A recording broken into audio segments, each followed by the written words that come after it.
This is Yankees baseball on My 9.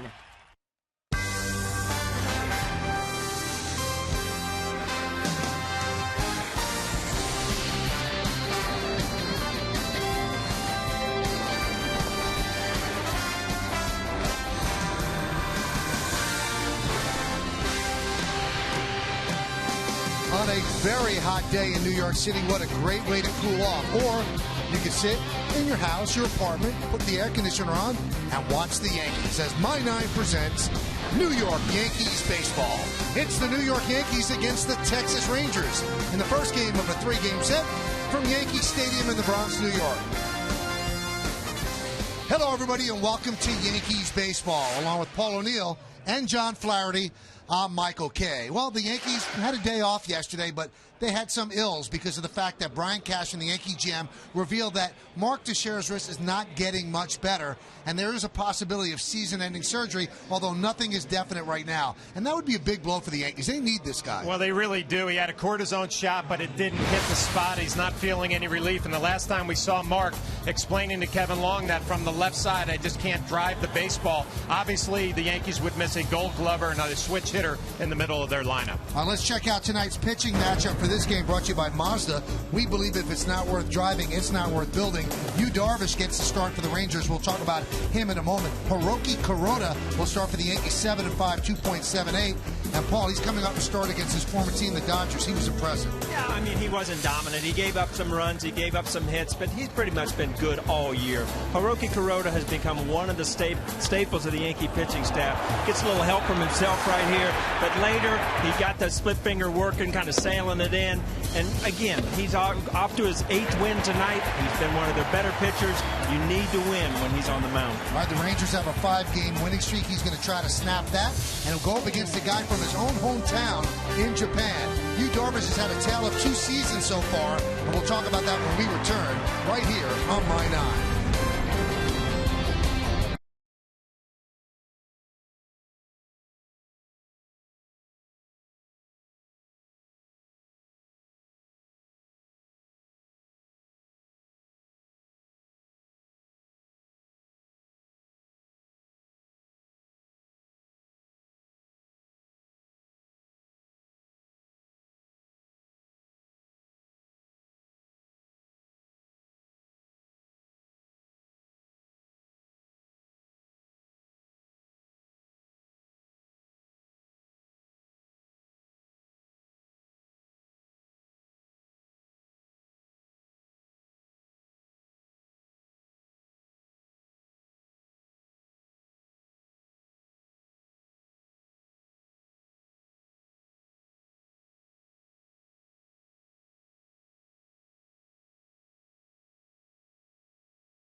A weird season. In his first 9 starts, he did a lot of wins, 7-1, pitched very well, and got great run support from his teammates. Now, the last 6, he's pitched just as well, but he hasn't picked up a win. He's 0-2. Why? Because they're scoring 5 fewer runs per game. Hiroki Kuroda is hoping for more of that. He's only faced the Yankees once, Darvish has, and that was in April of last year, 8 1/3 innings, 7 hits. He was great in that game. Just 2 walks and 10 strikeouts. Yankees did not score against him. Should be a good one. Darvish against Kuroda. Yankees against the Rangers. When we come back, lineups, first pitch, baseball right here on My 9.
should be a very good three-game set. The Texas Rangers are red hot. They're in first place in the American League West. They've won 5 in a row. And it is a very hot and humid Tuesday evening here in the Bronx. John Swofford, he is the ACC commissioner, started in that role in 1997, and they announced today that the ACC and the Big Ten, we already knew about the Big Ten, are going to be the participants in the Pinstripe Bowl as we move forward, starting in 2014, and 2 major conferences committing to the Pinstripe Bowl, and John Wines kicks and deals. We'll call it a strike. Thank you, Commissioner Swofford. You know, that's a pitch right there. You call it a strike. Some of the umpires call it a strike, too. That's what makes me mad. So if you were facing Swofford right there, you'd expect that to be a ball. I'd turn around and bop you for calling it a strike, I tell you. I'll tell you one thing, the Big Ten, though, if Ohio State gets in here, I'm coming. You are? Absolutely. So we'll get you in New York in the winter. That'd be nice. Nice. Right? All right. And we'll talk to John Swofford later on in the game. All right, so the Yankees have taken the field, and Hiroki Kuroda about to begin his warm-up tosses, and we're going to take a look at the Texas Rangers starting lineup, which is brought to you by McDonald's. Visit McDonald's today for a premium roast coffee, any size, just $1. Ian Kinsler, the second baseman, leads off. Batting second, playing shortstop, Elvis Andrus. Nelson Cruz in right field will hit third. The cleanup hitter is the third baseman, Adrian Beltre. A.J. Przynski will catch. He's going to bat fifth, batting sixth, and DHing Lance Berkman. Mitch Moreland at first base will bat seventh, batting eighth, and playing left field, David Murphy. And then the center fielder is Leonis Martin, and he's going to bat ninth. Well, that lineup for the Texas Rangers is going to go to work against Hiroki Kuroda, arguably the most consistent Yankee starter in the rotation this year. And the numbers bear it out. 7-5, the ERA of 2.78, only 80 hits in the 94 innings. Take a look at our New York Yankee pitcher scouting report, which is brought to you by Audi, Truth in Engineering. He went 5 starts without a win, but he got back on track his last time out against the Dodgers, picking up a win, and he does such a great job in the innings after the Yankees score runs. Shutdown innings, 84% of the time, shuts down the opponent, and some good memories against these Texas Rangers. Last June 14th, a complete game shutout, and only gave up 2 hits in that ballgame.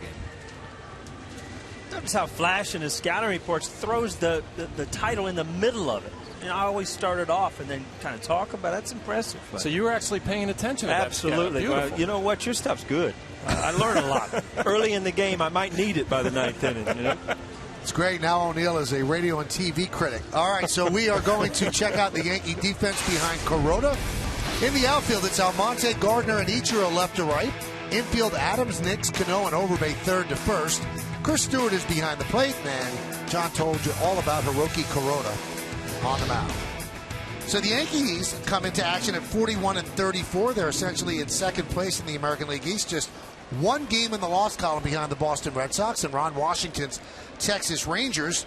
They are in first place in the West with a 44-32 record and 2 games in the loss column ahead of the Oakland Athletics.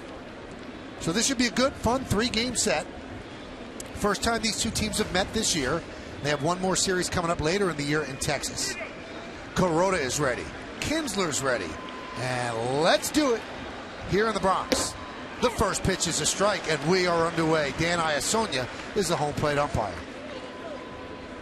You know, it's funny. All of a sudden, the Texas Rangers, because of the success of the last 2 or 3 years, all of a sudden, you know who's running the position every day. I mean, you know Andrus, you know Kinsler, you know Beltre at third, you know Ron Washington, because now they're household names. They've been to the World Series, and unlike a lot of other teams, they're starting to have a team that's staying together. Here's Kinsler in a 7-game hitting streak, and he was out for a while, and that moved Andrus up to the leadoff spot. He did not perform well there, and the Rangers struggled as well without Kinsler up top.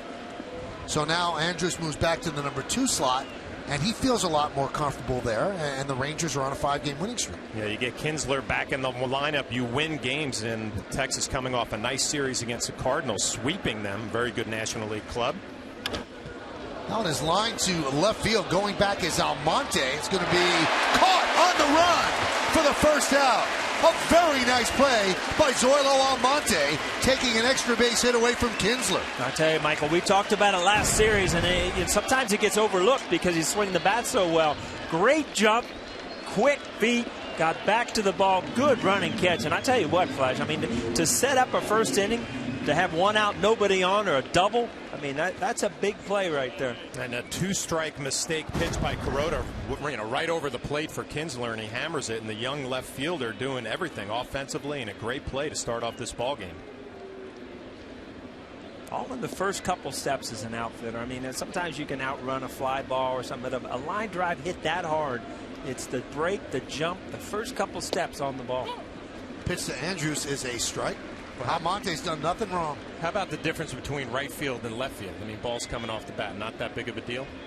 Yeah, it is. I mean, there's always more spin in right field. Everybody that hits the ball, right there, that ball's inside out, so it would have kind of like a cutter spin away from you, and lefties will kind of hook the ball at you. But here in Yankee Stadium, left field, you're so much more free and easy because of the wall. I mean, you have so much more room to cover.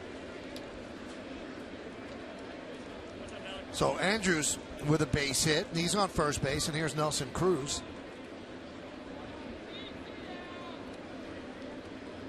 Well, you saw this coming a few years ago. Nelson Cruz becoming one of the big power guys and the big run producers in the American League. I tell you, he is more dangerous to me when he stays out into right center field, especially here in the new Yankee Stadium. Well, you probably get into some good hitting habits playing every day in Arlington. That jet stream out to right center field for a right-handed hitter. Think the other way, the ball will carry. Definitely one of the better hitters park. Well, my favorite park to hit in, obviously, on the road. Really, if you think, Flash, really at that ballpark, nothing hurts you. It's a fast infield. It's warm. You can reach center field. It's just a great place to hit. Great hitter's background. It looked like he picked up the ball easy. Back in the old days, their pitching wasn't their strong point. That helped, too. No, that helped.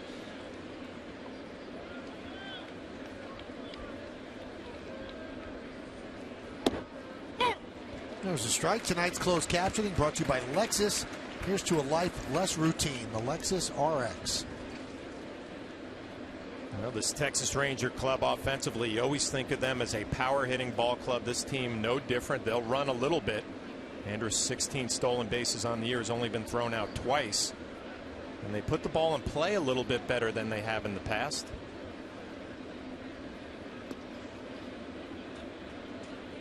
Look over at Andrews in his lead. I mean, it's almost like a track guy. He's already turned. He's in a running position where most guys get off and you really have to pivot and turn around. Got the LeBron James mouth gear in.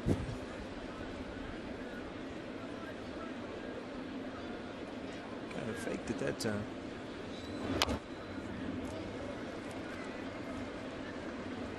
Let's check out the league leaders in home runs brought to you by Jaguar. See the new model year lineup at JaguarUSA.com. Nelson Cruz sitting with 19, and he is 8 behind the leader, Chris Davis of the Orioles, who's having the season of his life. And he's not just hitting home runs, he's hitting about 330.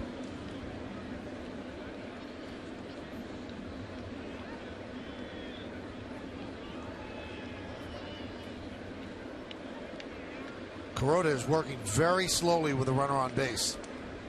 The 0-2.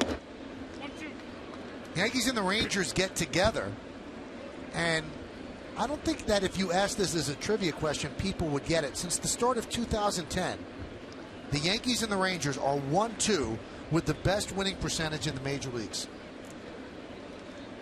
So these two teams are used to winning, and they have good teams. The 1-2. Snap throw to first. Just getting back is Andrews. Well, there's sometimes as a catcher you will call a specific pitch thinking you're going to try to throw behind a runner. Chris Stewart calls the fastball away. It's down and away, not the easiest pitch to throw. Close play at first base.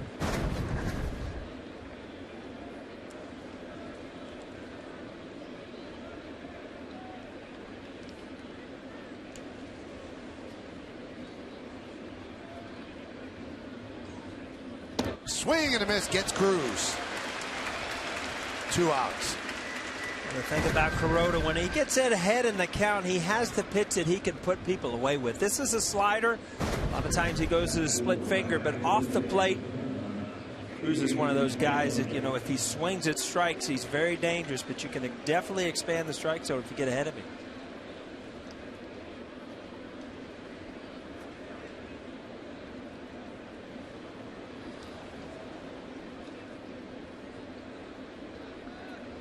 Here's Adrian Beltre.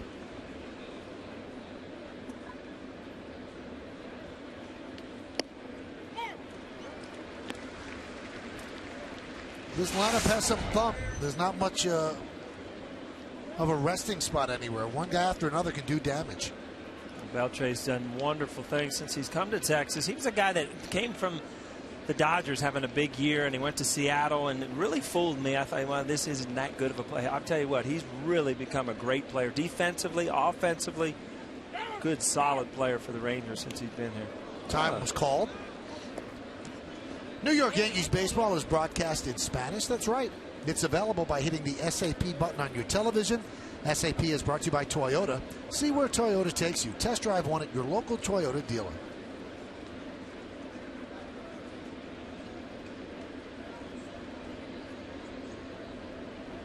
2 for 12. Must not see that slider and that split finger very well, Flash. Yeah, that's the first pitch that I thought of, the split finger. Looks like a fastball. You take a big swing at it and just dives out of the zone.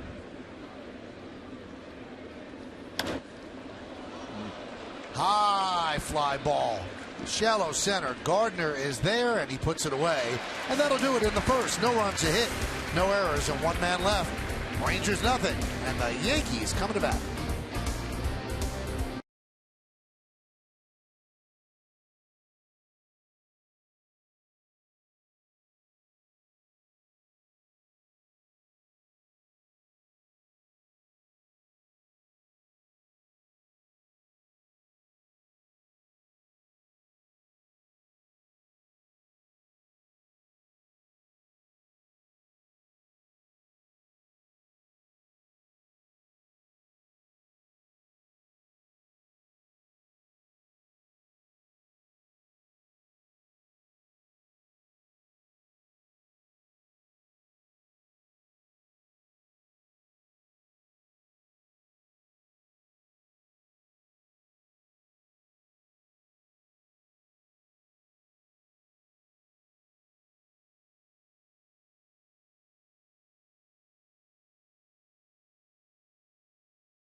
Sales event at your Hyundai dealer now through July 1st. Brett Gardner's in center field. He'll lead off, batting second, playing right field. Ichiro Suzuki. Robinson Cano at second base will hit third. This is essentially the same lineup Girardi's been running out there. Travis Hafner, the DH, cleans up. Batting fifth, playing first base, Lyle Overbay. The rookie Zoilo Almonte is in left field. No bat sixth. Batting seventh, playing shortstop, Jason Nix. David Adams, a third baseman, bats eighth, and batting ninth and catching, Chris Stewart. Joe Girardi sends that lineup out to face a very tough right-handed pitcher in Yu Darvish. Number one starter for the Texas Rangers, 7-3. The ERA at 2.84, only 67 hits in 101 1/3 innings. Take a look at our Texas Rangers pitcher scouting report, brought to you by TD Bank, America's most convenient bank. And with 137 strikeouts, he leads the major league, so he's definitely a strikeout pitcher. But he's gone 6 straight starts without a win. Looking to change that here tonight. He made a great first impression against the Yankees last year on April 24th. 8 1/3 innings, 10 strikeouts, no runs in that game. It was his best start as a Texas Ranger. That was his 4th start of the year last year, and his best one against the Yankees. Wow, looks like his twin is actually sitting and watching in the stands. That would be you too. This is only the 11th game in Major League history where 2 Japanese-born starters oppose each other, and it's the second one this year. Darvish was involved in the other one against Seattle's Hisashi Iwakuma, and Seattle won that game 3-1. So only the 11th matchup in big league history. And both of these pitchers are from the same hometown, and that is Osaka, Japan. And there's a strike. Well, first pitch of the game, pitching from the stretch, it looks like. Trying to get comfortable in case. Nobody on base, yeah.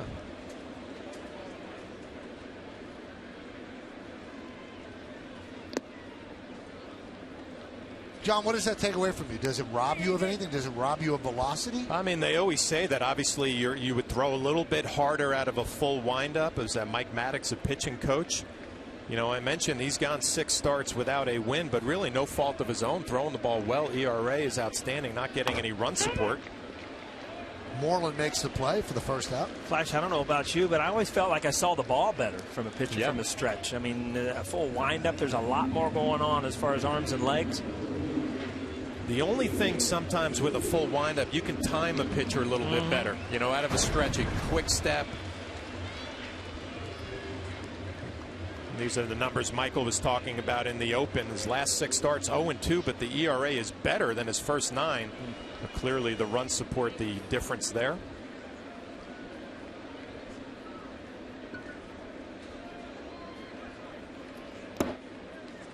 Now, John, what does the stretch give you? What's the advantage? It keeps things simple? Simple, yeah. I think, you know, obviously you pick the leg up, you gather yourself over the mound a little bit, have that good weight transfer down the hill.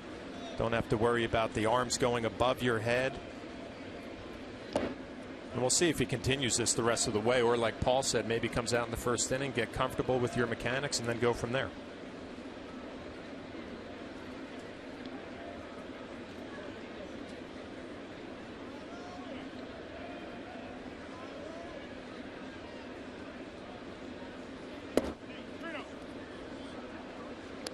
Count 3-0. I believe it's daytime in Japan, and I'm sure people are enjoying their breakfast with this matchup of Darvish against Ichiro. There's a strike. Well, Ichiro with some big numbers against Darvish, 6 for 11, 545 batting average. And a great hitters count right here, 3-1.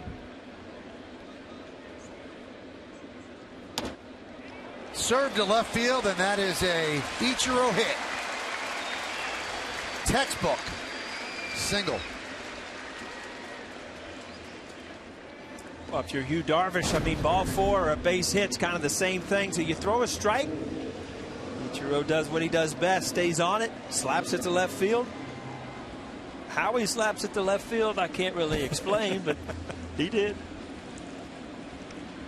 Now, I know you're saying that in a joking way, but it's really impossible to teach that or even to understand how he does it. And you see what he's done against Darvish, so he certainly has solved him. Yeah, I mean, if you're teaching your son or you're teaching little leaguers, you know, you teach them to hit by seeing the ball, little movement as possible.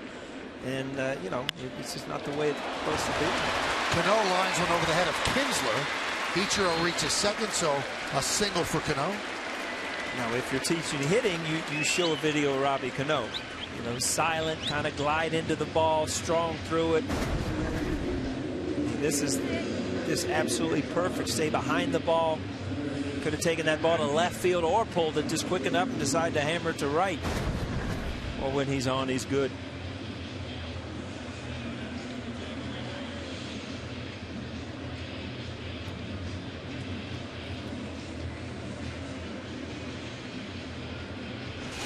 We talked about it, Michael, that, you know, with Robbie Cano being third, Ichiro being semi-hot, and Gardner having the year, you know, Girardi has really stacked the front of these lineups. And right now, you know, Hafner's going to get opportunities to drive in runs. And, you know, the numbers and the runs they score are going to be early in the lineup.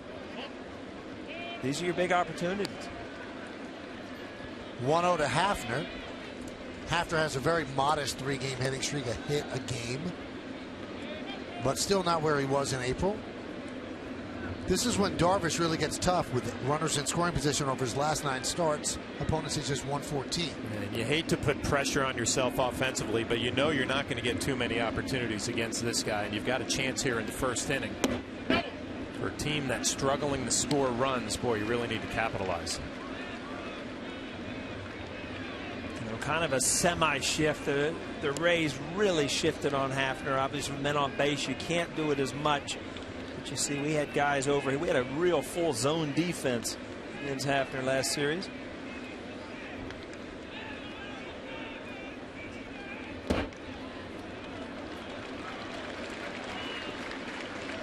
Count 3-0.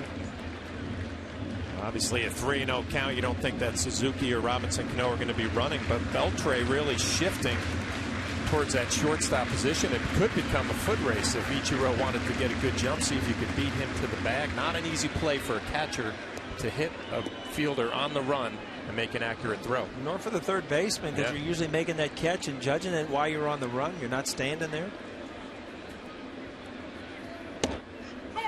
3-1. That's why I always thought that, that trick play with the butt play, where the shortstop tries to beat you to the bag. I mean, that's, even if it's run well, it's a hard play. Yeah. The catcher's throwing to an open spot, and the shortstop's trying to make a tag while running.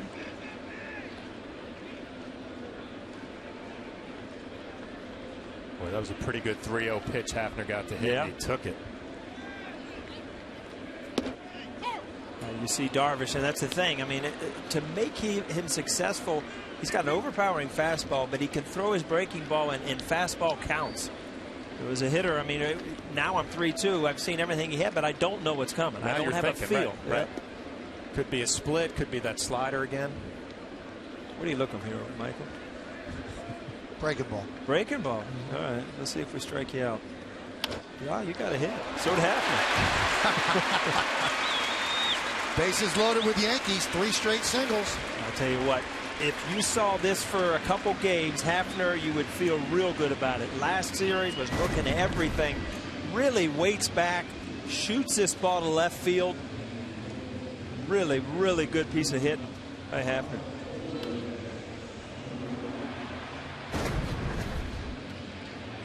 Kevin Long's been working on that. I mean, last series had a lot of pitches to hit him hard, but he was hammering them foul, pulling them.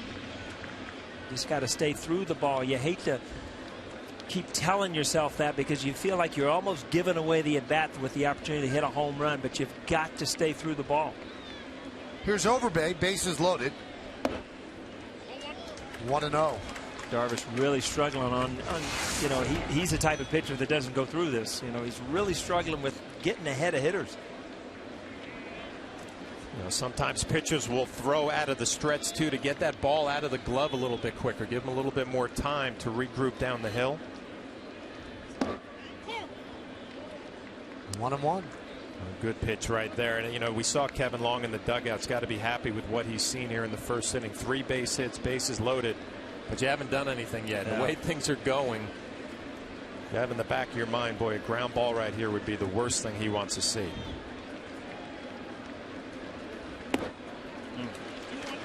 Darvish just does not have the control of that fastball. Przinsky wanted that ball in after 2 backdoor sliders. He missed up and away, and that's just not him as a pitcher. I mean, he's that good to pinpoint control. And velocity at 91. I mean, we're used to seeing down this a little guy, bit. mid-90s.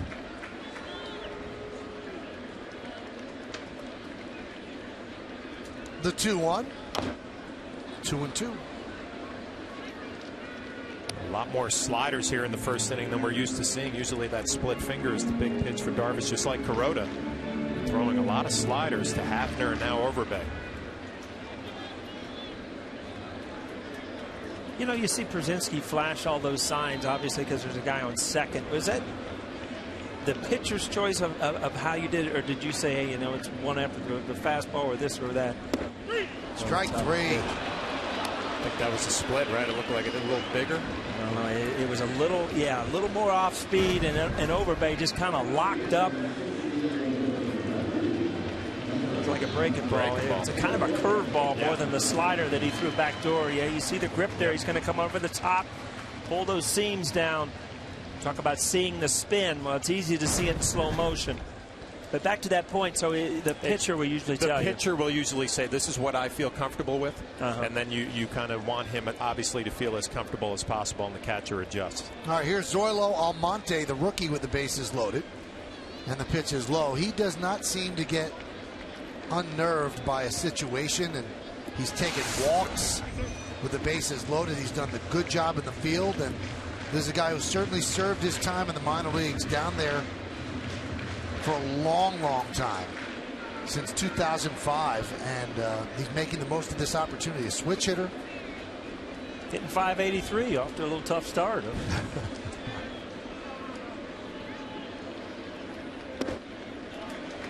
And this is what's impressed Girardi too. Usually a young kid up there in these spots, they're jumping out of their shoes and expanding the strike zone. He hasn't been doing that, And for the most hits in the first 3 starts since '54, you see what Almonte's done. And these are the pitches that a lot of guys, all right, I'm going to drive this out of the park. He's been good at still staying with his approach and lining it to left field. Takes a strike, 2-1. Darvish, a little cutter there. Kind of challenged him with a pitch. And, you know, again, Almonte seems to have a plan, which, you know, as a manager, that's what you want. You want to see a guy with some kind of plan up there and not just change from pitch to pitch. The 2-1 to Almonte. 2-2 on the breaking ball. Well, folks at home, your guess is as good as ours. I mean, Darvish has mixed up everything. Backdoor sliders, cutters, curveballs, and until he finds his good fastball, that's how he's going to get his outs. 2 balls, 2 strikes, 2 outs, bases loaded. We're just underway, bottom of the first inning here at Yankee Stadium. Yankees and the Rangers. Darvish deals. Grounded to second. So the Yankees threaten, but Darvish wiggles out of it. No runs, 3 hits, and the bases are left loaded. We go to the second, 0-0.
The Dodge Dart.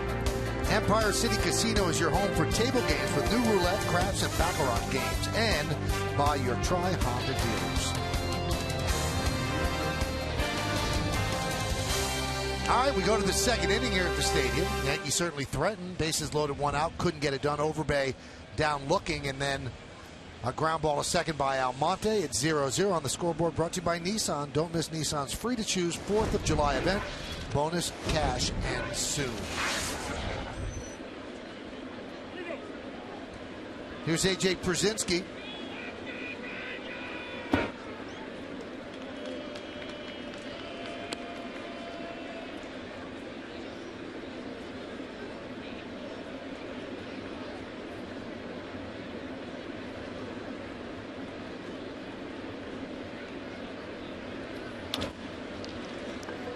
Ground ball to second, backhanded by Cano, and Przinsky's out for the first out.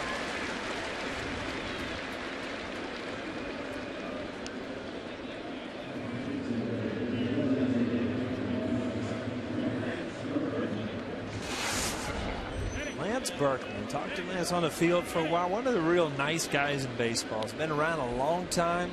Played with a lot of good organizations. He came from the Cardinals and had some big years there too, when a lot of people kind of forgotten about him. But you know, the more you talk to him, the more you like him. Just one of those guys that just likes playing baseball, enjoyed his time here, kind of just moved on.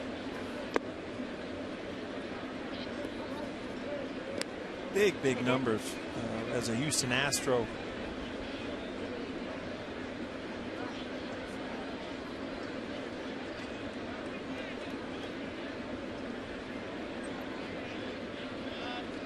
The 1-0.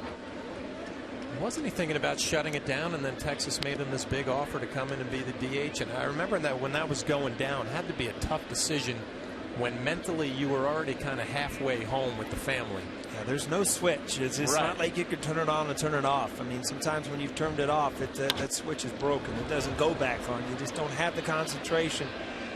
Fly ball to left field. Almonte grabs that easily. Well, now's your chance to take on Russ. Brought to you by Dodge Start. Alfa Romeo DNA with Dodge passion and design. Which Yankee has the best chance of being the first player to be unanimously voted into the Hall of Fame? Is it A, Derek Jeter, or B, Mariano Rivera? Text A or B to 70377 or go to my9tv.com. Find out the results right after the game. It's Take on Russ. Brought to you by Dodge Start. No player has been unanimous.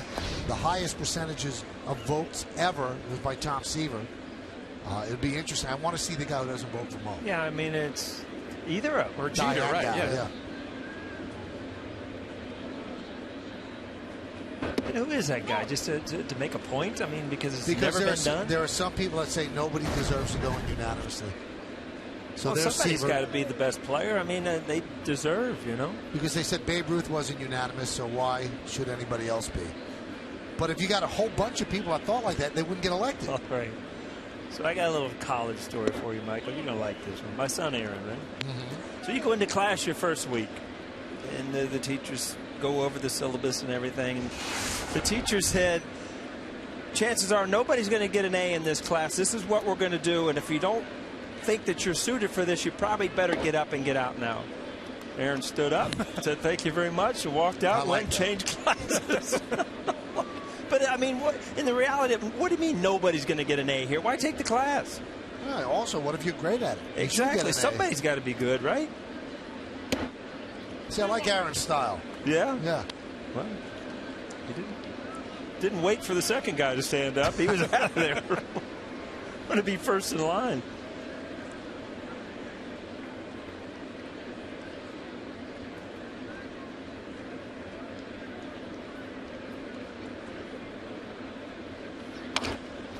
Moreland grounds one up the middle.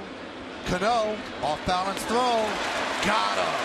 I'm telling you what, there's not another guy that makes that play that easily because of the strength of his arm.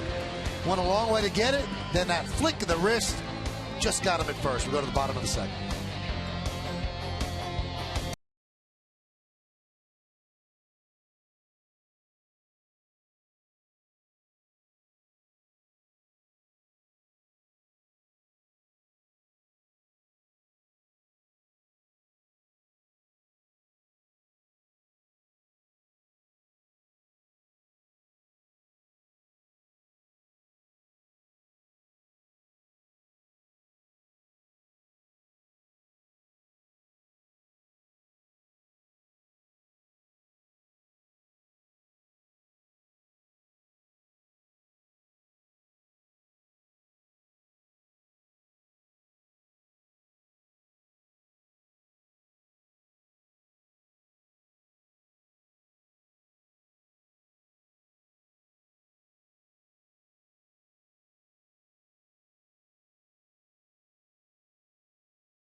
The Yes Network starts at 6 with Audi batting practice today in the Tri-State 4 pregame. Then later after the postgame, get the inside story of Derek Jeter's historic 3,000th hit on the premiere of Yankeeography, Moments of Glory, only on Yes.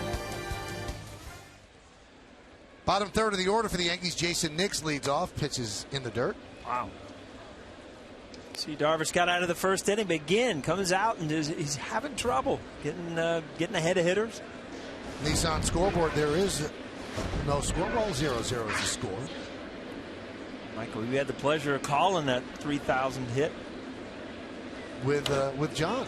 Oh yeah, Flash, you were part of that too. Huh? I was part of it, but to tell you the truth, I did not do any calling, Paul. I was like, I'm going to let this moment breathe and not be the guy to mess it up. He's kind of a microphone hog, as you know. Just oh, you've got some nerve. Flash and I are dealing over here. It's our first game together. Don't get in the way, all right? Wow. So you're trying to bond with Flash by making me the mutual enemy. Okay, I got you. Now the Yankee lineup, bottom of the lineup, especially the right-handed side of the lineup, has not been hitting well, and there's been a lot of talk about how valuable Alex Rodriguez would be when he returns, if he returns. And Alex Rodriguez in the last couple of days has officially joined Twitter, and his handle is @ARod. And about 8 minutes ago, he tweeted this out. He said, "Visit from Dr. Kelly over the weekend, who gave me the best news. Green light to play games again." So there's word. Nobody officially has said it from the Yankees that he could start playing minor league rehab games next week. And you might be able to see an Alex Rodriguez and a Derek Jeter sometime after the All-Star game. And that would improve the right-handed hitting in the lineup. No doubt about it. I thought A-Rod was up to date with all this pop culture. Imagine he just started Twitter. Huh? I think there was a part of A-Rod that kind of wanted to lay low of late. Yeah. So. But he's on Twitter now. So there you have it. That's a tweet from Alex Rodriguez.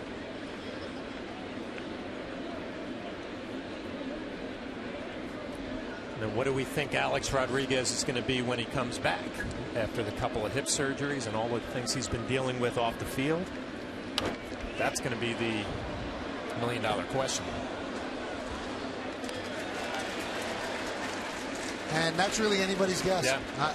I mean, people say he's moving well when you watch him in Tampa, but I mean, what can you really tell until he's playing competition? He has to run the bases and has all the torque he has to create on the surgically repaired hip. And we'll see. I'll tell you one thing. There's a lot of numbers that he's accumulated over the years that didn't happen by accident. So if he comes back healthy, I mean, who knows? He could really help an offense that doesn't have a lot of power right now. Well, Joe Girardi spoke about Alex today. Why don't we listen to what he had to say? Oh, he's in sim games until, you know, they decide that he's ready to go out on a rehab. It's not yet, and I'm sure as soon as he is, we'll let you know. But he's not ready to do that. But he is making progress, which is good. And that's really important to emphasize. You know, Alex said, you know, that this doctor is giving him the green light to play games. The green light comes from the New York Yankees. When the New York Yankees say you're ready to play games, then you're ready to play games. So until we hear it from them, we don't know when that rehab assignment will start. Sim games. That's a new term. Sim games, tee and toss. You never did those things. Dry swings. We got a lot of dry swings. Swings in the pool. Swinging in the pool? What's that? This day, I mean, today I'd have rather been in the pool, to tell you the truth. Well, dry swings, I guess, aren't they, John, where you're just swinging without a ball or tee? It's hard. It's kind of hard to judge how you're hitting when you do a dry swing with no ball involved, isn't it? Huh? But that is now part of the baseball vernacular. It's really weird. You never heard them before. Sim games and things like that. 1-2. Chris Stewart with a swing and a miss. You know, I just heard that a couple of days. The Rock, Meredith behind us, is the first time I've ever heard that term. Sim game. She dropped it on the field a couple of times. She makes up a lot of stuff, though. So you really is that right? Yeah. Well, I do too. But that's just like you pointed out. He checks his swing. You see Darvish starting to get things together, where he's starting to get closer to getting ahead of hitters and putting guys away. You just hope that that first inning wasn't the only opportunity these Yankees are going to have to throw up a big number. Yeah, that's the last thing you want to think about on the bench. Oh no, now he's starting to find him. We had our chance in the first. 2-2. Fly ball, right center. Cruz is there, and that will do it. So the Yankees go down in order, 1-2-3. So after they threatened in the first, they go down quickly in the second.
With Family Feud every weekday, join Steve Harvey for a full hour of big-time fun and outrageous survey answers.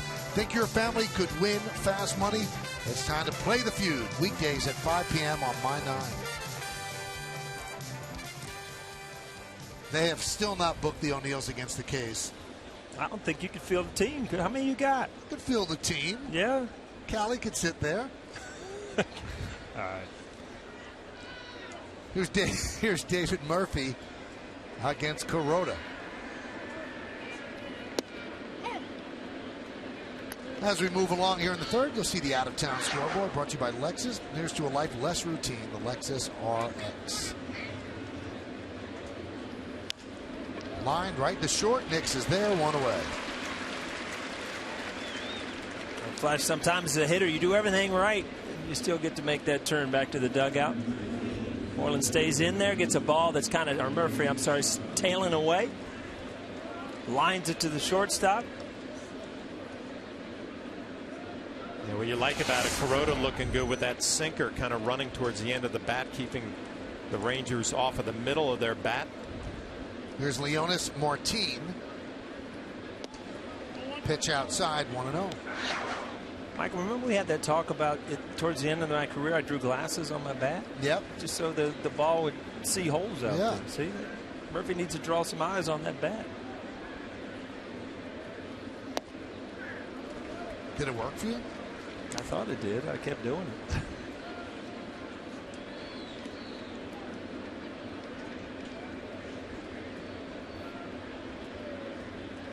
Likes pitching here at this ballpark. 2.08 ERA. Third lowest AL home ERA. I don't think you're going to find a lot of pitchers that love pitching here, but Kuroda certainly has found the secret.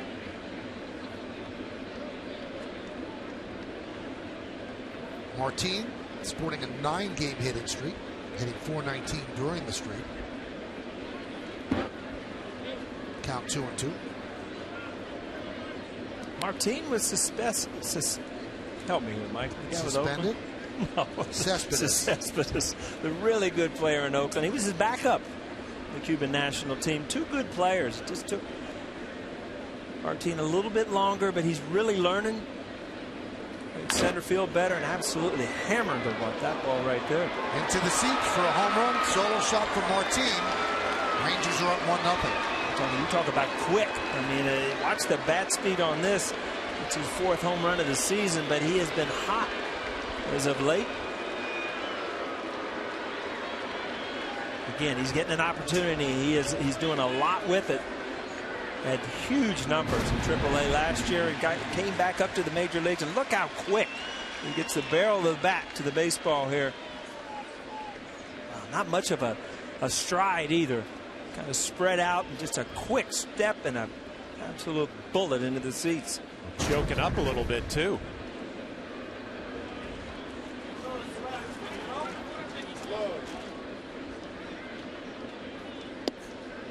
And there's a strike to Kinsler. It is so nice if you can be the Texas Rangers and get some production from the bottom of the lineup, because you know the top and the middle has plenty of thunder. It's a nice bonus right there.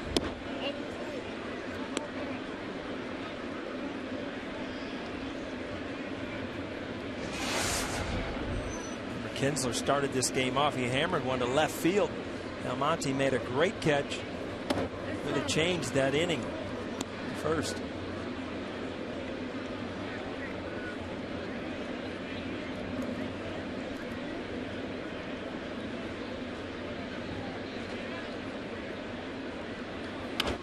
Line foul. I've always liked watching Kinsler hit, because when you watch his approach, it is so simple. You stand tall, waving the bat a little bit, and then he gets his front foot down so early. Watch that front foot. The left foot gets down and stops right there, and then it's just see the ball and try to hammer it. And for a second baseman, has plenty of power, but he keeps his approach and his stance so simple.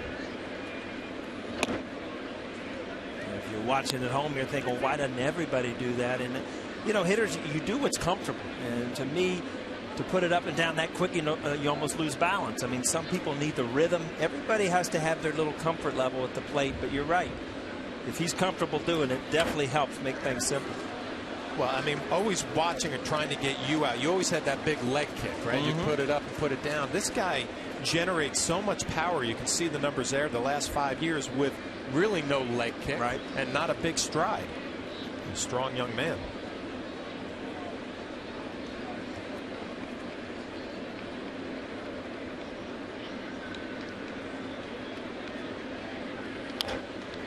I tried to do the big leg kick a few times, and the first thing I would do is fall completely forward and start tipping forward. Yeah, charge the baseball. Things would speed up, and it would all go downhill quick.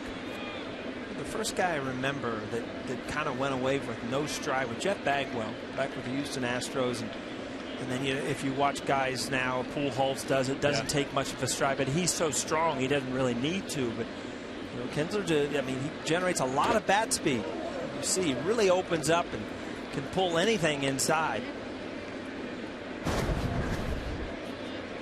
Front hip just fly open.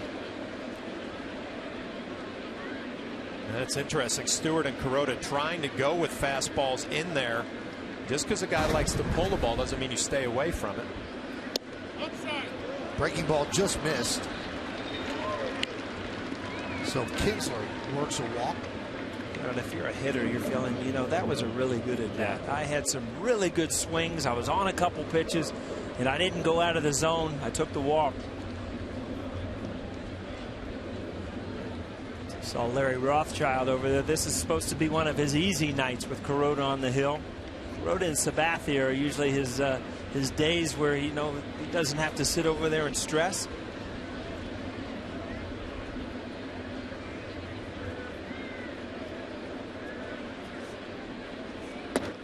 Strike to Andrews. Well, you know what? When your lineup is struggling to score runs and you're the pitching coach, that comes into play too. Sure. Knowing one or two mistakes could cost your team the ball game. There's not a lot of room to make mistakes.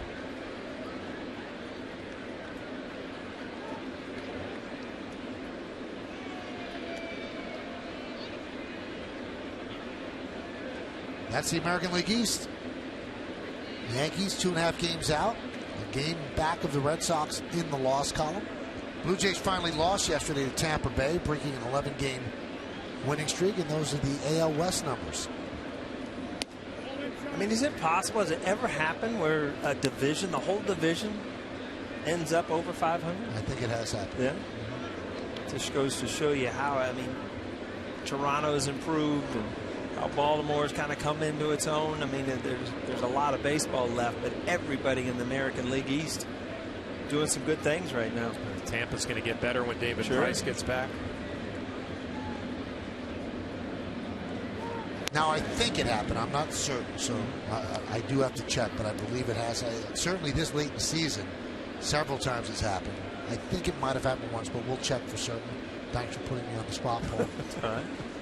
Usually you have the right answer. I know. For me. I'm trying to make I hate you look to disappoint you.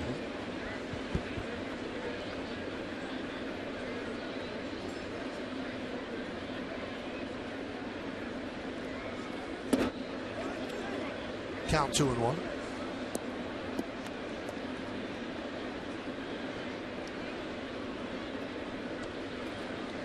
See, Kuroda loves to work that slider away and fastball away, but every once in a while he's going to get you off the plate. And Andrews kind of got stood up right there by that fastball in off the plate.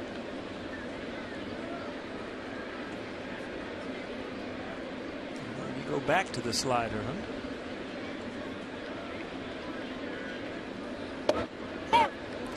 And it works. 2-2.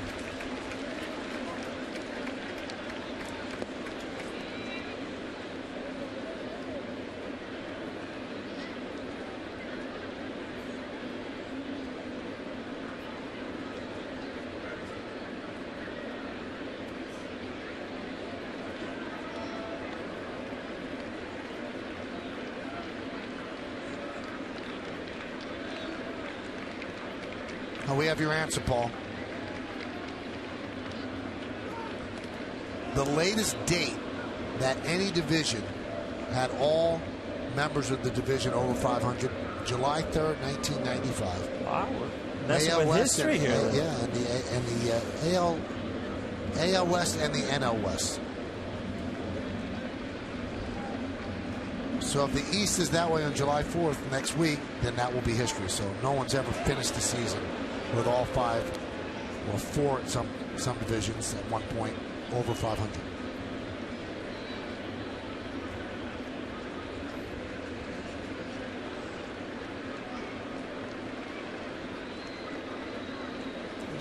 Toronto's got the Rays now. Toronto on that big win streak. Snapped yesterday. Rays hit 3 straight home runs in that game yesterday, including Will Myers getting his first home run, and he got a standing ovation from a crowd of about 10,000. But it was a majestic blast, and Will Myers looks like he's working out. Yeah, he's got a quick bat. No doubt about it. Had that pop to the bat, the sound of the ball coming off. And when you're on that winning streak, everything's happening great at home, and all of a sudden you pack up, you leave, and it's like everything's a little bit different going out on the road.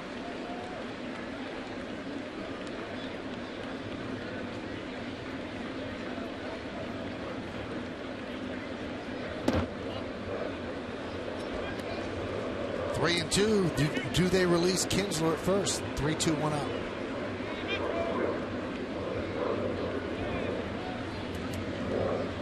I think you have to here. I think Kinsler has good enough speed. Number 2 hitter up. Andrus' chances are you put the ball in play.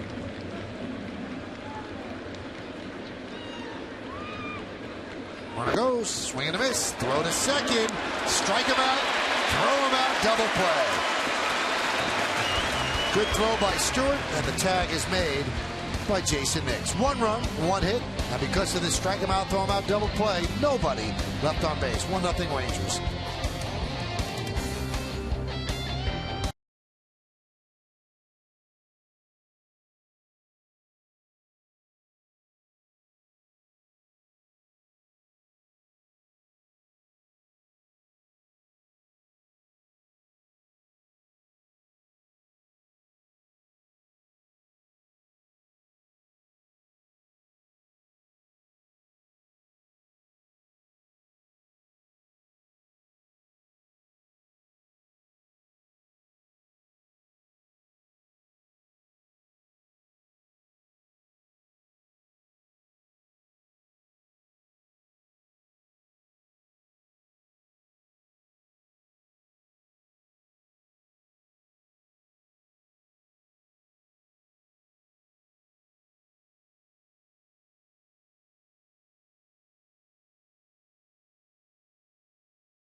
Home run. Big day here in the Bronx as the Yankees announced a partnership with the Atlantic Coast Conference where the ACC will meet the Big Ten in the New Era Pinstripe Bowl. And they announced a multi-year partnership with the ACC. And we are pleased to be joined by the commissioner of the ACC, John Swafford, here in the booth with us. And we'll visit John in a moment. Brett Gardner will lead off against Yu Darvish. John, first things first, very nice first pitch. Good form, and I thought you had good command as well. Well, I appreciate that very much. I didn't bounce it. I would have taken a lot of abuse from my friends had I bounced it. You know, you always hear that. Is that like pressure? Is there concern that you bounce it? Oh, big time. Yeah. Big time. Everybody has to live up to President Bush here because everybody remembers the World Series. He threw a strike, and Michael gave you a strike on that. I said it was down and away, but he gave you a strike. Well, I appreciate that, but Paul, I understand you didn't think it was a strike. So. Absolutely not. I never have taken the ball I thought it was a strike. Good pitch, though. Thank you. It had movement, too. Yeah, way up in the air and then drop down. All right, tell me about this partnership. The ACC and the Big Ten, that's pretty neat stuff. Well, it is. I think it has tremendous possibilities going forward with the Pinstripe Bowl, because there's so many great matchups that we could have with football teams between the two leagues, and people in the ACC are very, very excited about it. The 1-2. Now, the annual matchup is going to start in the Pinstripe Bowl of 2014, and then it's going to run through 2019. And I guess being associated with anything in New York is good for any conference. Well, I think it is, and I think particularly with the footprint that we now have in the ACC, with the addition of Syracuse and Pitt and Notre Dame, next year Louisville, going to a 15-member league, New York City becomes very, very important to us as a major part of our footprint. Now, you were also the AD at North Carolina, and I got to be honest, when I was a newspaper writer, I actually went down there to interview Dean Smith. That is blue heaven. That is one of the nicest places on earth. Well, it's a great place, and I had the privilege of going to school there and then being the AD there for 18 years. Dean was the basketball coach the entire time. I was bright enough every season to ask him back. Shows you how brilliant an AD I was. But it's a special place. It really is. It really, really is. Here's Ichiro. Want to know, how about the, it's kind of a partnership with the New York Yankees, one of the biggest brands in the world as well. Well, it is. I said in the press conference earlier, when we as the ACC can have this type of partnership with the most iconic franchise, the most iconic stadium in all of sports. I mean, it's got to be good for our conference, and we're very, very pleased about that. You got yourself a Yankee uniform top right there, so. Yeah, that's really special too. And then they gave me another one with my name on it. And little tidbit, when throwing out the first pitch, I had a baseball glove that my son had given me for my 40th birthday. Which was a long time ago, unfortunately. So I was able to take that glove. He was with me and throw the first pitch. So that was kind of neat, just on a personal level. Well, I was born and raised in Columbus, Ohio, so I'm waiting for the Pinstripe Bowl of the Buckeyes. So I got sideline passes, I assume, right now that we're tied up here in the booth, right? Now, who do you want the Buckeyes to play in the ACC? It doesn't matter. I'll go to any Buckeye. Okay. Yeah. Another thing, too, you got any pull getting people in the NC? My daughter thought that was a pretty cool school. It's a tough place to get into, Yeah, particularly if you're out of state. No? If you're out of state. No, they don't listen to me when it comes to admissions. Now, there's a connection between North Carolina and ACC territory with the Steinbrenners, because George Steinbrenner's daughter, Jennifer Steinbrenner-Swindle, is a proud UNC alumnus. She is. She actually, when I was the AD there, Jenny was in school, and she was on a Moorhead Scholarship, which is a very prestigious academic scholarship at North Carolina. And Mr. Steinbrenner brought the Yankees into Chapel Hill 3 times during the time that Jenny was in school in Chapel Hill, and he paid all the expenses, and we kept all the revenue. So I thought it was a great deal. That's a good deal. That works, doesn't it? Yeah. That's how you got to be commissioner. Deals like that. Even I could figure that out.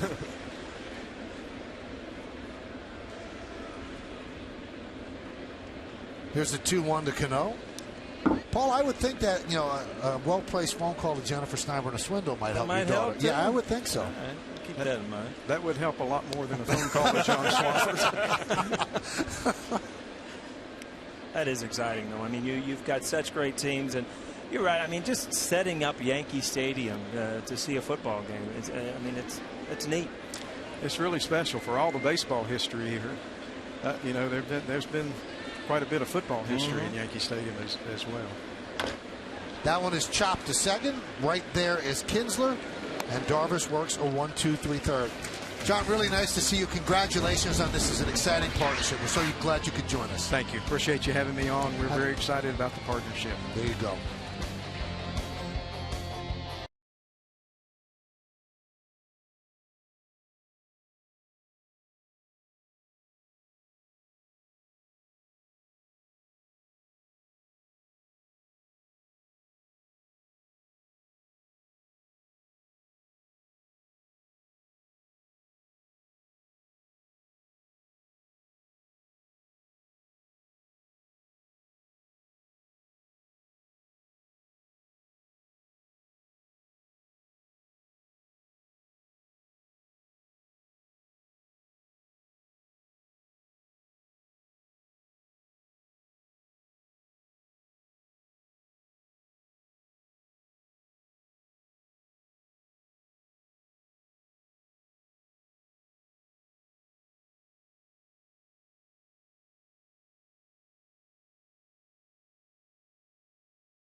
Darvish and Matt Harvey currently lead their leagues in strikeouts. When was the last time a Met and a Ranger led the leagues in the same season? I think I can name the players. I just got to figure out what years it was. You think you can name the players? Yeah. You're that sure? Well, I'm not positive, but I got a good guess at it. How about you, John? No idea. Really? No chance. There's Nelson Cruz, and he fouls it away. Now, there's a concern on the Texas Rangers' part about Nelson Cruz, who's so important to this team. Nelson Cruz has reportedly had his name on the biogenesis list, which also has Alex Rodriguez's name on it. And there's some concern by people that follow the Rangers and the Rangers also that such an important part of their lineup actually could be suspended. And nobody knows if or when it's going to happen, if it's going to happen this year, if you're going to be able to appeal it. If you appeal it, will you be able to play the whole season? And for Cruz, it's a big deal, too, because he's a free agent at the end of this year. And if he ends up getting suspended, well, that's going to end up costing him a lot of money. So, you know, the Yankees have to be concerned about it. They have to be concerned about other teams that have people on that list as well. You got to be able to appeal it, don't you? Yeah. It's got to go through the union. But then you read that the appeal could be heard in 20 days, and then it has to be decided in a certain amount of time after that. So you're trying to figure out if he's suspended today, would he be back by the end of the season? How many days would it be? And that's hanging over a lot of people's heads. It's nice play by Adams as he gets, the ball gets by Overbay as Beltre beats it out. That would have been a tough play, even if the throw was made cleanly. We'll see how they score it. Well, it's a tough play off the bat, that big overhand spin. And he makes the top part of the play, and then the throw is low. And that's the one thing from Adams. We haven't seen a strong throwing arm across the diamond. And the ball just never comes up to Lyle Overbay. It kind of hits that cut of the grass and stays down and gets by him. The toughest part of the play right here, backing up and getting leather on it. And then the low throw. And they are going to give Adams a throwing error.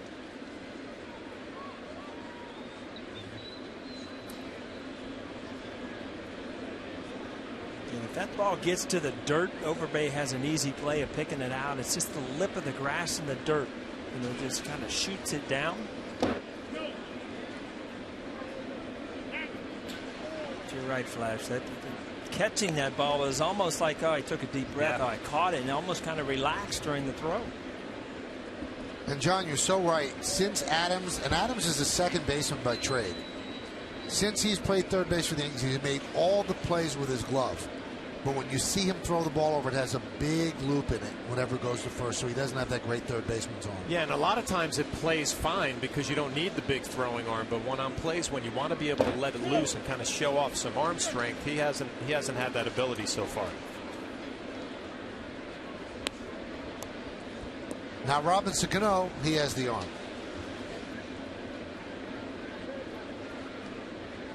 And there was a story, I believe it was in the Sunday Daily News, where they said that when the A-Rod deal was made, the Yankees gave the Rangers a list of players, and they could choose one of them to complete the deal.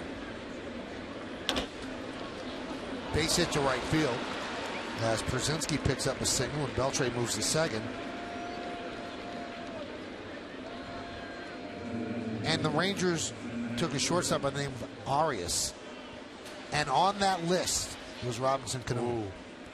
And how things would have changed. And when John Hart, who was a GM of the Rangers then, told Brian Cashman, we're taking Arias in addition to Alfonso Soriano, which was the main part of the deal, Cashman said, you guys picked the right guy. Because everybody thought that Arias was going to be the guy. And Cano, people wondered whether he had the mindset to be a great player. Boy, how history would have changed if that was part of the deal.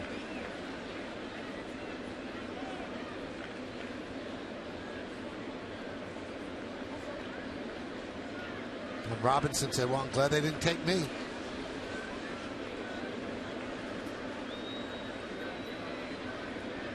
Here's Berkman with runners on first and second.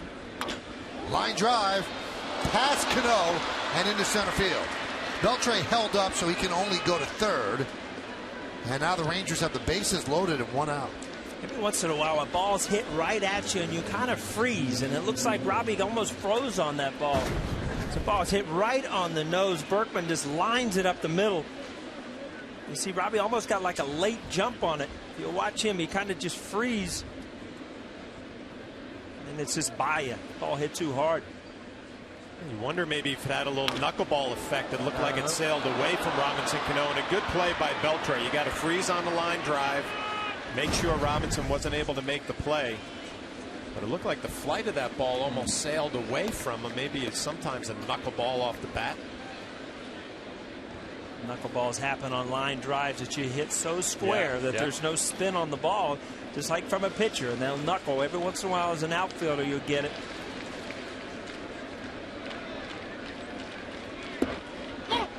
Dangerous pitch there. Those sliders, they get up in the zone a little flat.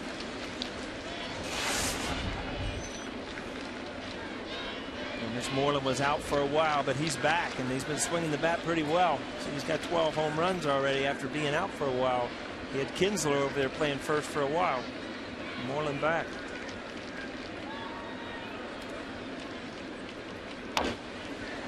Let's see if it's hit hard enough to turn two. There's one, and that's all they get as a run scores. You know, Robbie does a good job here. He realizes exactly what you said, Michael, and is trying to rush that, and throwing a bullet over there would have been tough for Nix to handle. Just made sure he got the first out.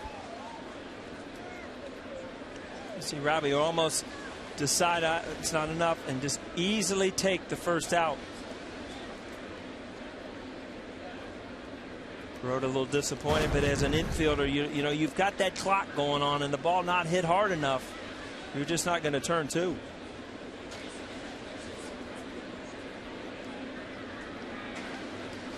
So the run that has scored, it's an unearned run, because if Adams had made the throw, then that would have been the third out, but it still counts on the scoreboard.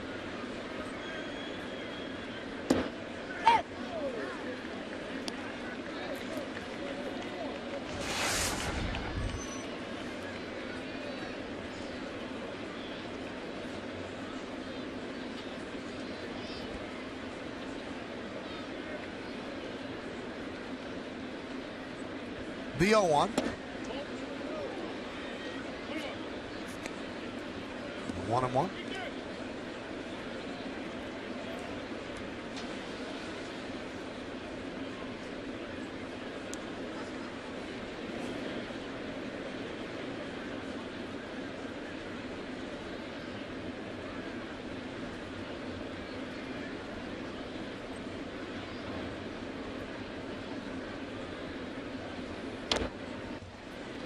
Now 1-2.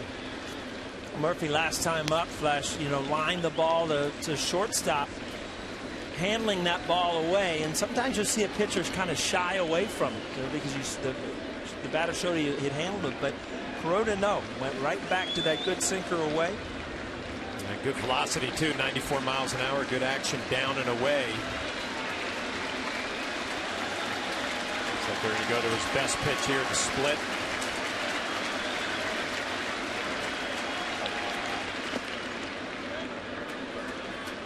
Flash as a catcher, you really get ready there. You can see Stewart really getting ready, knowing that, you know, that ball has a chance to bounce, and that's where you want to make that pitch. Like showtime for a catcher. Yeah, you know, I was just thinking, as you see runners in scoring position, great numbers for Kuroda, but you know, outfielders, infielders, they base their nights on 2 for 4, 1 for 4. Sometimes a catcher like Stewart is blocking a pitch in the dirt with a runner on third. Biggest part of his game. A little late there, huh? Got away with one. That was a little close. You saw that one just about went through the wickets. Finally got the glove down. Yeah, they teach in spring training, you work on it. Glove goes down first and the body follows. You see that glove stays up a little bit. Fortunate the bounce came up into it. Either way, Chris Stewart getting the job done. Back-to-back splits.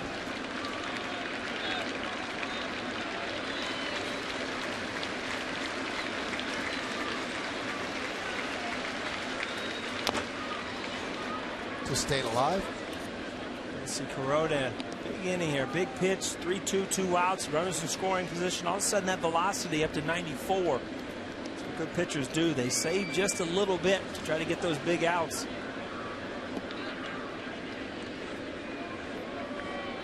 where Texas with that good lineup, you know, some tough at bats from the bottom of the order. Martin already hit the home run, Martin, and then Murphy having a good at bat here,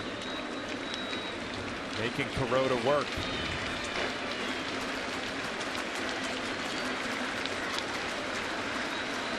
Three-two, grounded up the middle, grabbed by Nix, fires to first, and they get Murphy for the final out. One unearned run on 2 hits, 1 big error, and 2 men left on base. We go to the bottom of the 4th inning. 2-0 Rangers.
Darvish and Harvey currently lead their leagues in strikeouts. When was the last time, Paul, a Met and a Ranger led the leagues in the same I didn't come up season? with the years, but I think the people are Nolan Ryan and Dwight Gooden, wouldn't you think? Well, let's see.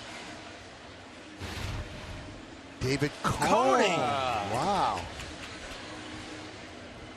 1990. That was a good year for us in Cincinnati, though. Got one of your 5 rings. Uh-huh.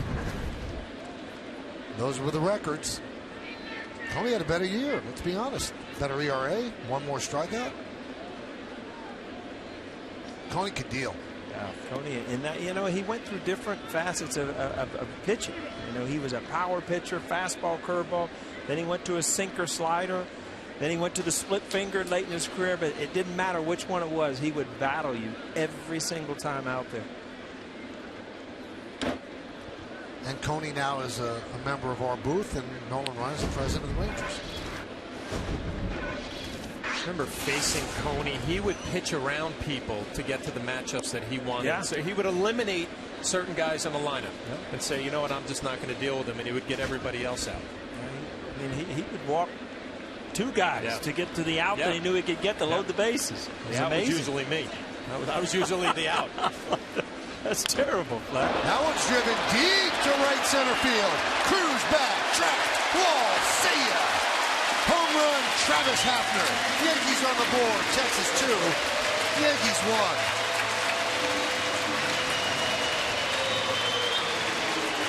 You know, it's funny to me that the first at bat, he stayed through it and lined the ball to left field, that you're going to start seeing some good things happen. And with that approach, you'll pull some baseballs too. And you see that this ball kind of hangs there, but he doesn't pull off. He does not hook it foul. He stays through it. 2 solid at bats from Hafner tonight. Well, we were talking about Ian Kinsler from Texas really getting that front foot down. The same thing with Hafner. And that is a sweet swing of the game brought to you by Hershey Park. Say yes to family fun this summer at Hershey Park. You have to be strong to get that front foot down and just keep it there for an abbreviated amount of time and then produce all that power. Yeah, it was kind of a small step also, not that huge step. And I tell you what, quick to the ball and did not come around it like he did against the Rays and hook it foul. Count 0-2 on over base. So the 12th home run for Hafner. Let's take another look at that swing. See that foot up and down really quick. And then just open up and stay through it and drive it out into the bleachers. Those no doubters, those are fun to run out of the box too, Flash.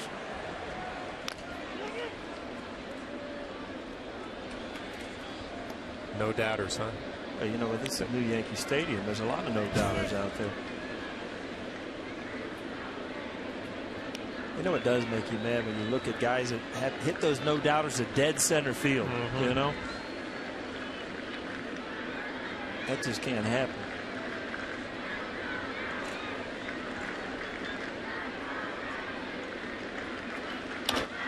Served into left field. Murphy there for the first out.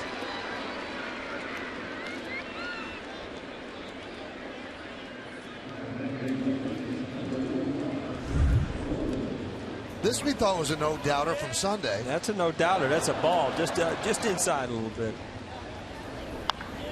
Look at that, no bad speed. Jesse couldn't get back quick enough is the only reason. You threw a stinking curveball, man. Yeah, he hung a curveball. Thank goodness, right? I embarrassed myself. Curveball. Flash, you were behind the dish for that too, weren't you? You knew it was coming, didn't even tell me. We're on the same team. You don't even remember that. Sorry, you don't even remember. You know, that. Michael makes me look like a fool. No, I got two guys up here. You're supposed to say yeah. Yeah, you switched teams. I did not switch teams. I was the guy, remember, who told you had to go out to the field these first. are things that happened in old timers games. You have little mental glitches. You should forget. That was Todd Green back there. Yeah, sorry about that. I was talking to Greeny too. I was telling him I wish you were on the hill, matter of fact, because he threw batting practice. He threw pretty good. Pretty good. Todd Green's bald, and John has a beautiful head of hair. Good moss, you tell me? Yes. The 0-2. Grounded to third by Almonte. Beltre backhands, fires, and the throw pulls Moreland off the bag, and Almonte will reach. Well, we'll see if that E5 helps the Yankees. Well, we talked about David Adams and his throwing across the diamond. Beltre has a cannon for an arm, but he kind of dropped down a little bit, and it gets away up the line from Moreland. Has to pull his foot off the bag. Tough to see from that angle.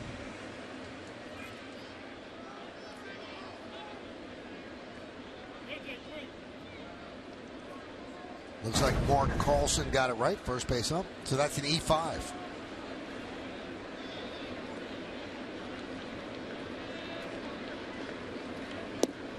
My favorite moment at Old Timers game, Michael, all right? I'm not mic'd up. I'm in the locker room, and the players' announcements are going on. And here comes Yogi kind of walking down the tunnel. And you know, he always messes with Yogi because he takes it and he loves it. Whitey Ford right behind him. And I said, Yogi, let's pick it up. Let's go. And Whitey said, shut up. He's jogging.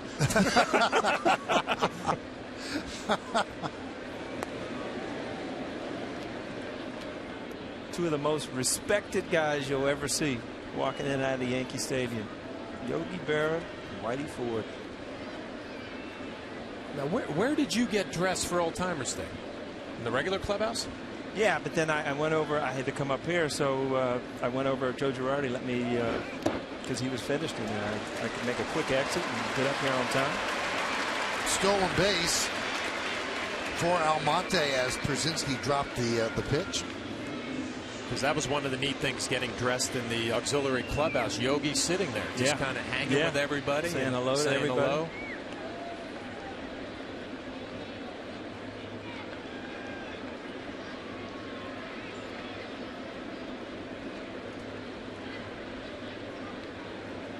Armani filled another column in his major league career.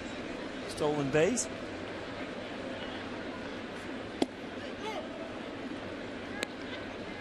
Again, Darvish goes to that breaking ball. Men in scoring position, I think as a hitter, you have to go up there and know you're going to see some breaking balls. Darvish seems to really, really have control of that breaking ball more than his fastball tonight.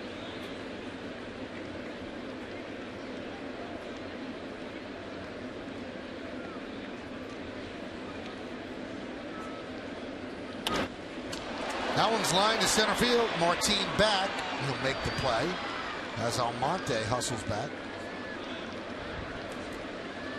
So we saw Paul's hit, and this is John Flaherty hitting one over the head of Balboni in center, and then John later came around to score what was the winning run in the Old Timers game. One of your biggest the Bombers moments? won 2-1. Scoring the winning run, Flash? Well, you know what? Driving the ball over a Gold Glove outfielder like Balboni was a big thrill. With wheels like that, it's unbelievable. Thrill. How do you like the swing? Stay back. I'll tell you what, the goal was very simple. Put the ball in play and don't strike out. Level through the zone. Look at that. It looks like a baseball card right there.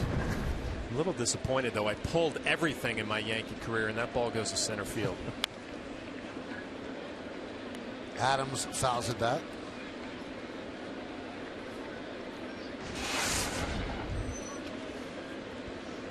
So Balboni was there for both of you guys. He was like Waldo. He was at first base when you yes, singled. He was. And he was in center for John's single or double. The 0-1. 1-1.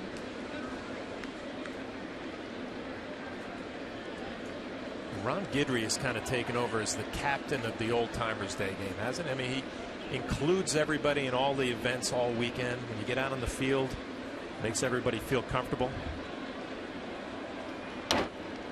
Gator's a good guy. I mean, he was one of the guys that would really talk to you during spring training as a player. And you have so much respect for guys that are tremendous players, were icons as Yankees, numbers retired, and then they would come up to you and talk to you as if they were on the same level as you, and you always put those guys so much higher than you as a player. And always loved to have conversations with, and a hit off them. Used to throw a lot of batting practice down there. Ouch. That didn't hurt a bit, right, Flash? It looked like it got off the side of his mask almost. A.J. Przinsky's been doing this for a long time. He's taking a lot of foul balls. Shook it back on to square it up a little bit. It always looks a lot worse than it actually is. So I'm going to take your word for it, because it does. It looks in slow motion and regular motion. It looks like it hurts. To me, it seems like it would kind of jerk your neck, and then the next day you'd feel stiff there, but I guess not, huh? It's not the next day. It's about 5 years after retirement where you start feeling it. And, even the umpires are having a lot of issues with neck problems. Yeah. When they retire. Ooh, tough pitch right there. That, as a hitter with 2 strikes, that's such a tough pitch to take. A slider that's just borderline the 50-50, and you hear it here, the catcher's mitt, and you just kind of hold your breath and hope you don't hear the umpire ringing you up in the background.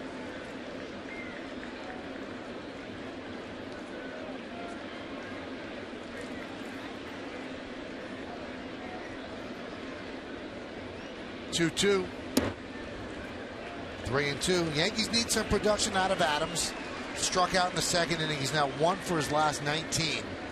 And he's the third baseman.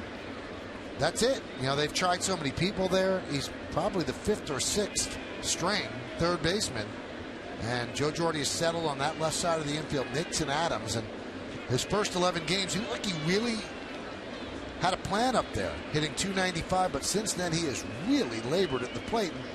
And I guess the league has caught up with him. Now he has to make adjustments. Well, I tell you, as an organization, you'll watch a young kid, and everybody looks great when they're playing well. As soon as they start going bad a little bit, you watch their body language and you watch how long it takes them to get back if they lose confidence. And I'm not saying Adams has, but you really got to keep an eye on young players that they don't lose too much confidence and just become an out there. Well, he's doing stuff now that he had not done in a long time. He never had a walk until this weekend, and now he walks here, and that passes the baton to Chris Stewart.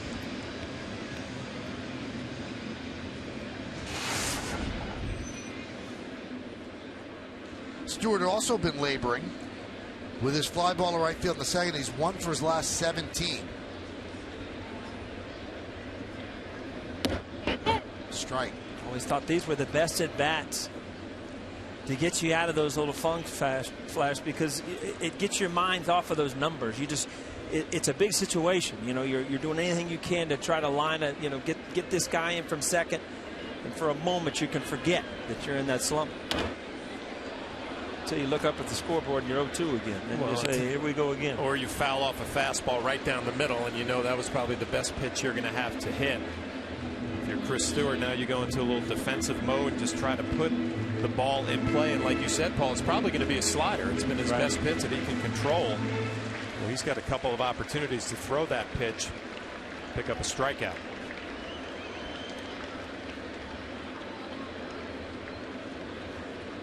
The 0-2. Grounded to third. And Beltre beats Almonte to the bag to finish off the inning. 1 run, 1 hit, 1 error, and 2 men left on base. The 1 run came on that 1 swing. Travis Hafner hits one into the bullpen. And it's 2-1 Rangers.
Brought by, visit your local Chevy dealer at ChevyOffers.com. Chase, sending money is easy as sending an email with Chase Quick Pay. And by Hyundai, the 10th is back sales event at your Hyundai dealer now through July 1st. Just outside the stadium, this great Parks complex, soccer field, track, and on the side of the old Yankee Stadium, a couple of baseball fields. Very nice. Leonis Martin takes a pitch high, and it's 2-1 Rangers. On the scoreboard, brought to you by Time Warner Cable. Enjoy all the things you love better. Call Time Warner Cable. Martin, a home run into the short porch and right, his first time up.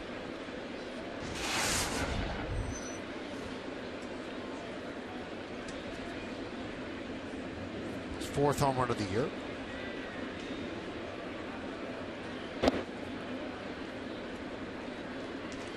Well, a 10-game hitting streak now for Martin, and no let-up in this lineup for Hiroki Kuroda. Tough at bat to get Murphy to end the 4th. Martin leading off here the 5th, and then the top of the lineup again.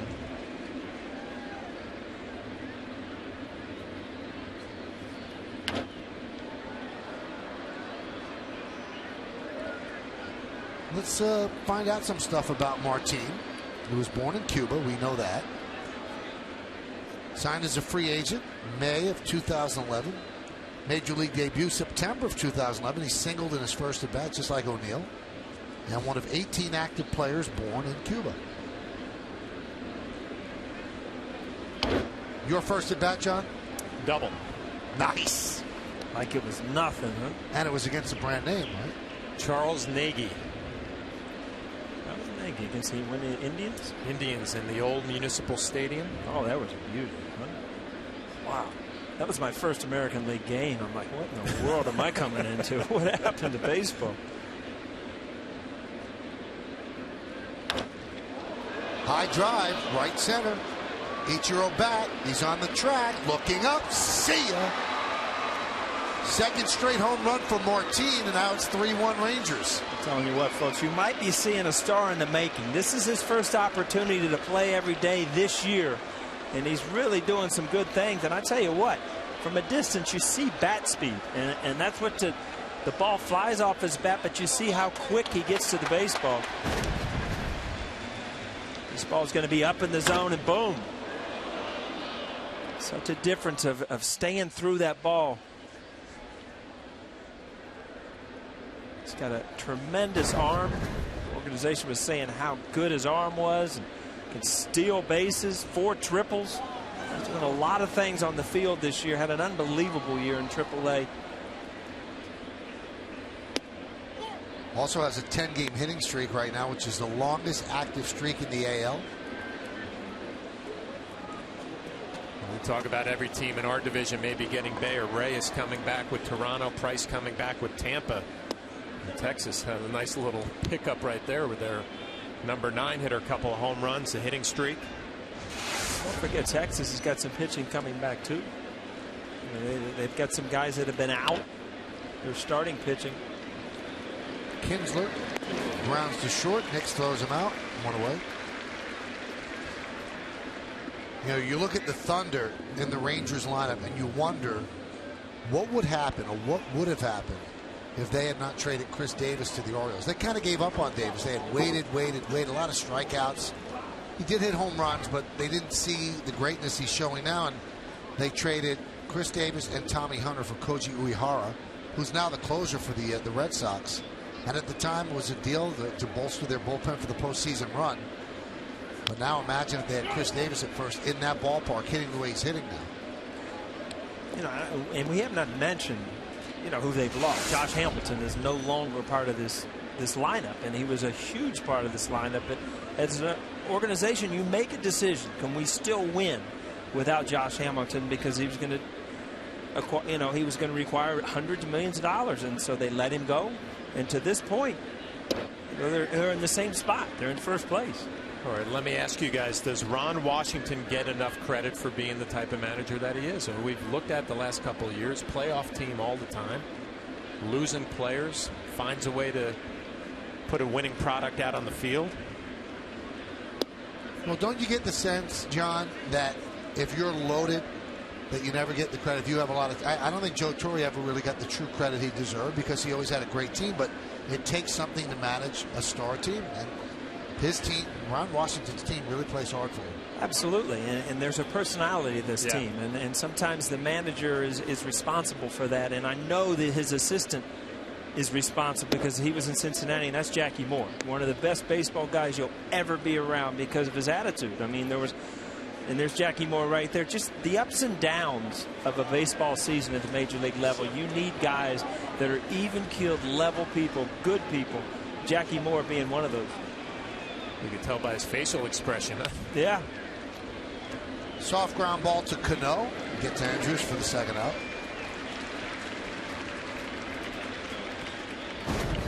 Well, they've made some decisions. They have a really, really fine GM. He's actually from Queens, John Daniels, knows what he's doing. And last year he lost Hamilton, Young, Napoli, and Dempster. The year before that, Wilson, Davis, Oliver. The year before that, Guerrero, Lee, and Francisco. So some of those guys they tried to keep. They tried to keep Cliff Lee, and they made a bid for Hamilton, but the Angels gave him $125 million for 5 years, and you wonder if the Angels have buyer's remorse, because Hamilton has just been laboring. Then dropped to 7th in the order, sits down against some lefties. So that's a sign of a good organization when you can lose big players and you have fill-ins ready. They have a pretty good farm system.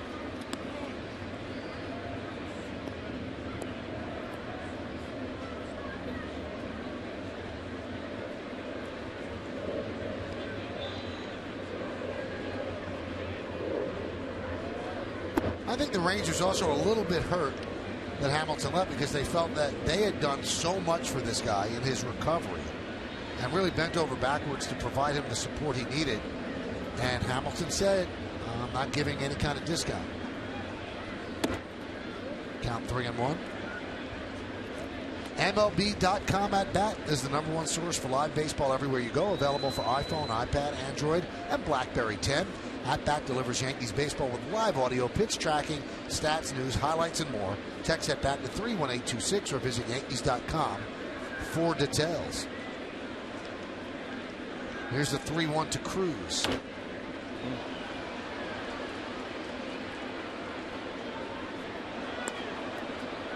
There's foul balls, and then there's foul balls that could have been home runs, and that was one right there. Cruz can shoot that ball to right center field very easy. That ball's out over the plate and up.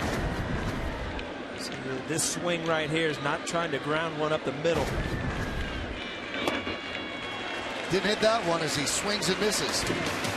Rangers lead 3-1 on 2 swings have given them 2 runs.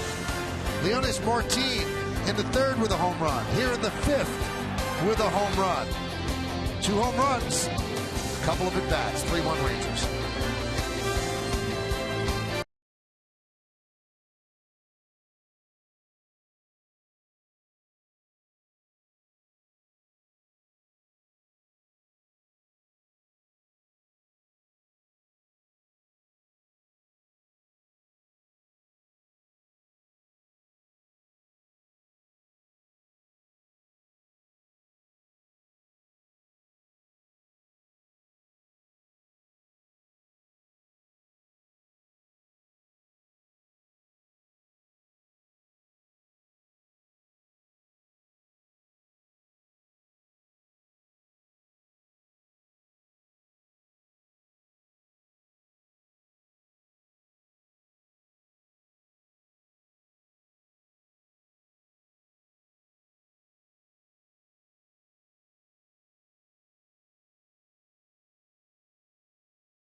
Deliver inspired performance. June 25th, 1934, Lou Gehrig becomes the 4th Yankee to hit for the cycle in a 13-2 victory over the White Sox. Yankees are down 3-1 as Brett Gardner takes a strike, leading off the bottom of the 5th. Time Warner Cable scoreboard: 3-5-1, leading 1-4-1.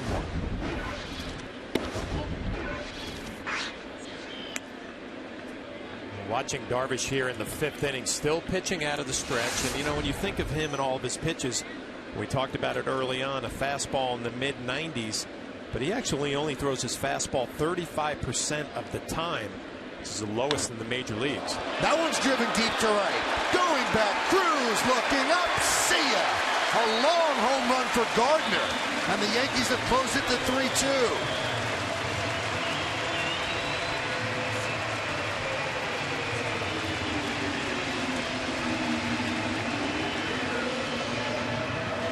Talked early in the lineup, you're going to score your runs usually by Brett Gardner singling, stealing a base.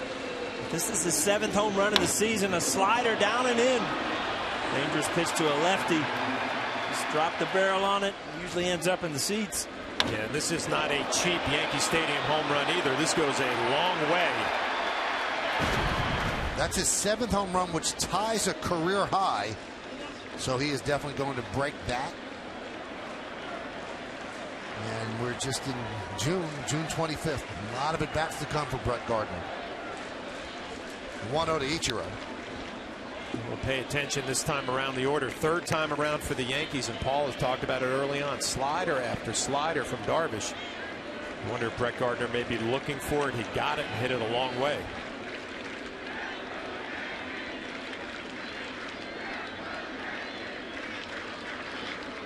talk about injuries and people need to step up. Brett Gardner being one of those guys in the last month or so, really stepped up.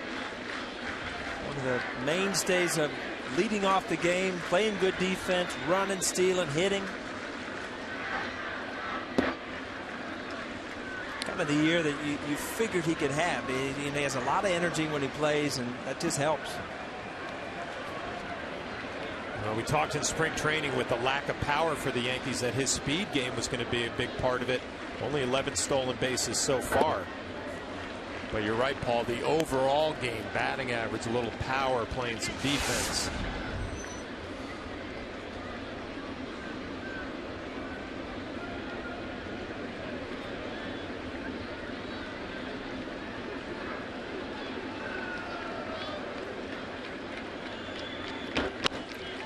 High fly ball, right field. Cruz for the first out.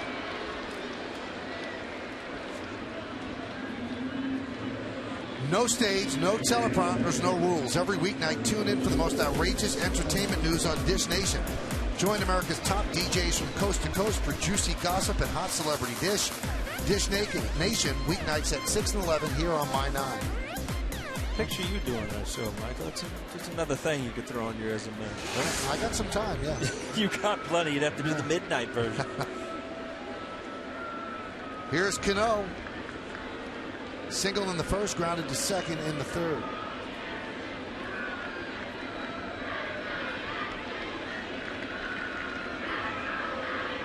I haven't heard much about center stage. You got to be busy. You take the summers off? Night Live? Interview is interview can. When we get the guest, we just booked Ron Howard. Ron Howard. Opie. Or Richie Cunningham.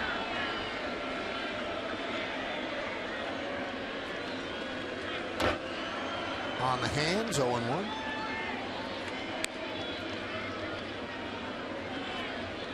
Texas 3, Yankees 2.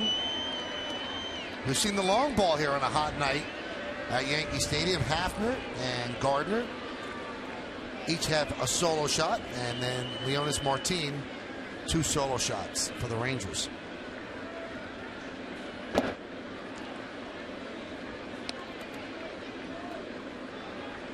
Yankee fans are keeping an eye on Michael Pineda. He pitched for AA Trenton tonight. He did well again. 6 innings, 2 hits, 2 walks, 4 strikeouts, 78 pitches. Look how happy he is there. That's a good outing. I think if he could get back to the big leagues, he'd have a bigger smile than that. Has undergone shoulder surgery, and you hear that he's hitting 95 on the gun, probably living at about 93, which is great. Missed all of last year and has been rehabbing diligently, and he could be a big player in this season.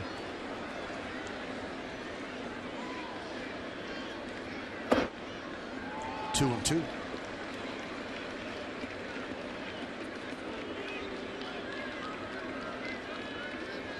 I tell you, who's happy about Hafner having a couple good at bats and driving a home run is Robbie Cano, because the more Hafner hits, the more Robbie's going to see to hit, especially in bigger situations.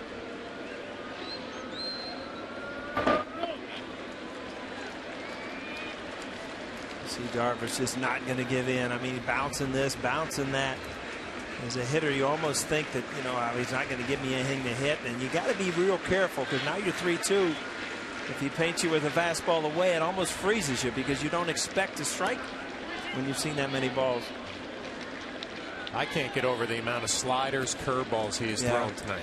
You think that could come from the catcher? I know Pierzynski loves to call breaking balls. I mean, can it change the way a pitcher looks at things? It could, but I mean, when you have a fastball that we've seen before in the mid-90s, and you just totally get away from it. And a stat here, 35% of his pitches this year have been fastballs. That's 3rd lowest among big league pitchers. I know one thing: when you have a good fastball and you don't use it a lot, you lose it. You lose it. A lot of breaking balls, a lot of cutters. These things can actually lose that good pop on your fastball.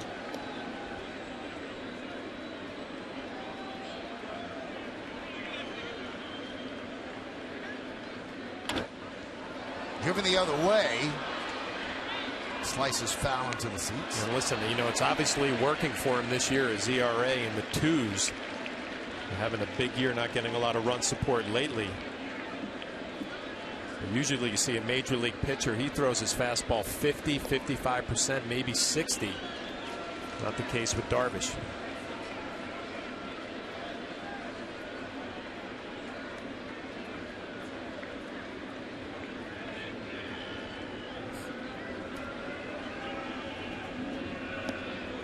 I think this is really important that Robbie gets in the habit of doing this, slowing the at bats down. You know, where you can take every pitch and right there. You know, now you take that pitch as a ball. You start rushing and rushing. You know, he stepped out, made Darvish slow down a little bit. Sometimes as a hitter, if you slow the at bat down, you know, and take every single pitch instead of just quick, you start swinging the pitches out of the zone. That was a better take. Ball 4.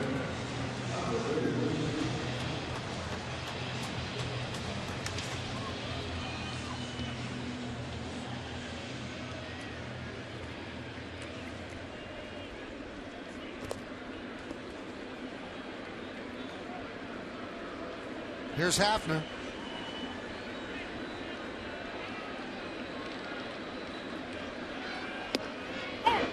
And a strike. Again, this is an important bat for me because we talk about Hafner. He's been struggling. He's had 2 great at bats, and as a hitter, you know, you kind of start thinking, all right, it's changing. You don't want to have a bad at bat where you pull off, and all of a sudden your mind starts saying, you know, that was just a couple good at bats. Now you're right back.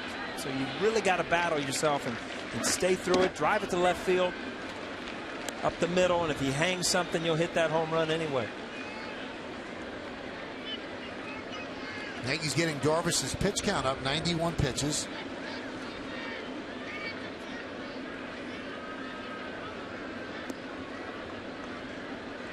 He leads the American League with an average of 108 pitches per game. Well, I would have never got that with Verlander, as many pitches as he throws. And what a great at bat again. And off the glove of Beltre, and it trickles into left. Good base running by Cano as he heads to third, and he's in there. Michael, did you get nervous right there when there was going to be a bang-bang play when you said that's good base running? Did you kind of hold your breath when you saw the throw coming in? Yes. Good. Did you? I did, yeah. I was like, uh-oh, don't do that to Michael. I actually felt for you here. Get in there, Robbie. Oh, boy. A good play all the way around. The hit by Hafner going the other way, but it's amazing how an aggressive base running play can fire up a stadium and even a ball club. Teammates on the bench get excited about it. Robinson just gets in there ahead of the tag by Beltre. Well, Flash, we talked about it last series that, you know, the Yankee Stadium just didn't seem like Yankee Stadium, and it's because it, you know, fans want to see offense. They want to see guys doing this, going from first to third and home runs. And that's what gets fans up and going. And, you know, when you're getting shut out and you're not scoring runs, very easy for the people kind of just to sit back and just watch the game and not get involved.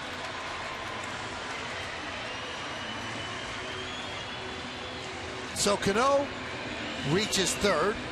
Hafner is now 3 for 3. 3 good at bats, and again, this is where you start playing a game with yourself. You know, all right, there's 3 good at bats.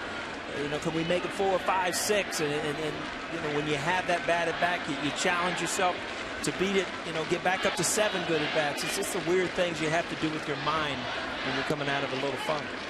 I have to check. I see a second error up on the board. Could they have given Beltre an error? Oh, they could have. I mean, that ball was hit hard. There's nothing you can do about it as a hitter. When you put yourself in a position, you drive it the other way. And I'll tell you one thing. Wow. Hey, let's just give him a hit. All right? I thought it was hit hard enough. What do you think? Check swing. Did he go? Yes, he did. To Brian Knight. So quickly down on the count, 0-2. Again, that runner at third base, you're looking for a ball to get up in the air, middle of the field. Now you're behind in the count 0-2 right away, and a questionable check swing call. Got to put this ball in play.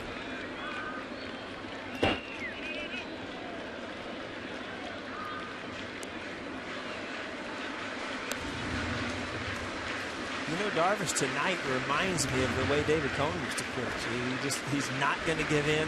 He's going to get ahead in the count, and then you're going to see 2 or 3 sliders in the dirt to try to get that strikeout. I expected a little more slider, and then try to sneak fastballs by late in the count, but he's just staying with the off-speed pitches. And he swings and misses. A big out for Darvish. And that's the cutter. That's just a little more velocity, a little shorter break. You see, it's just a quick little hook right at the end. The difference between that and a slider is a hitter, you don't pick up the spin. You pick up the spin really well on a slider, and all of a sudden that little cut fastball, you just don't pick it up as well. Good pitch. Good time to throw it, too.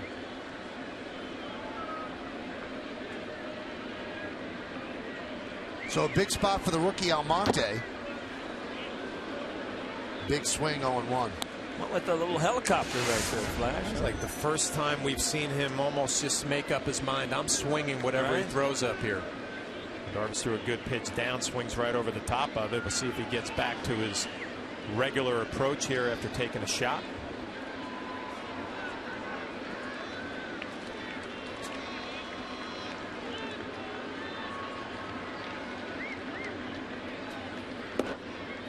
I noticed Almonte in spring training too. Some guys, some young players, when they get in the box, just kind of the way their stance is set up, they look like they know what they're doing. They look like they have an idea at the plate. He didn't get a chance out of spring training, but getting his opportunity right now. To me, I mean, he's opened up a little bit, which allows him to get to that pitch here, but he doesn't pull off the ball. No. And that's what's good, especially if you're going to start sinking the ball away. That's the ball we've seen in the last couple of the series before, that he would drive the other way. So he got around that one a little bit, tried to do a little bit too much with it.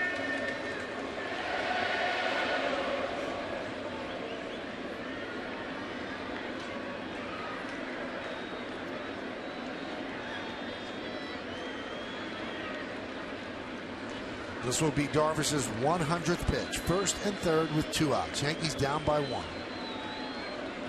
Cano's at third, Hafner is at first. 1-2 to Almonte. Grounded to short. Andrews flips to second, and that will do it. Another wasted opportunity for the Yankees. But the Yankees creep closer. The home run by Brett Gardner. Goes down and gets it, and puts it deep into the seats and right. Yankees puncher's chance, 3-2. They trail.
Hey, you never know. Boston leading Colorado 7-2, bottom of the 4th inning.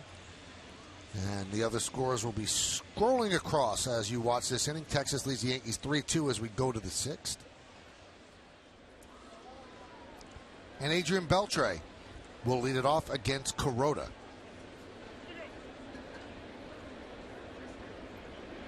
Kuroda has given up a single run in the 3rd, 4th, and 5th.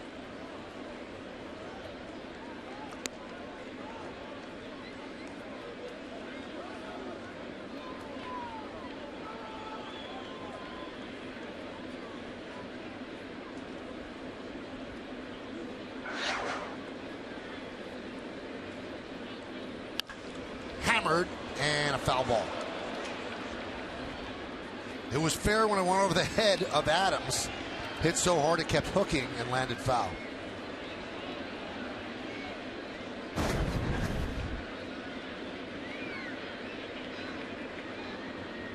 A great look at that hook that you're talking about right there, Michael, coming around the ball a little bit. Right to left. Kuroda gets away with a mistake.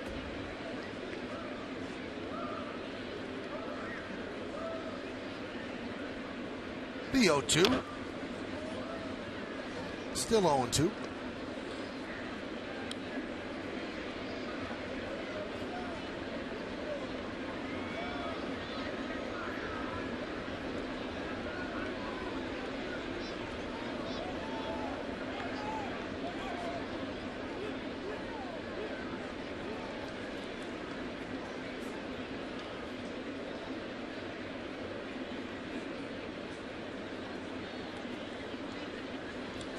Swing and a miss.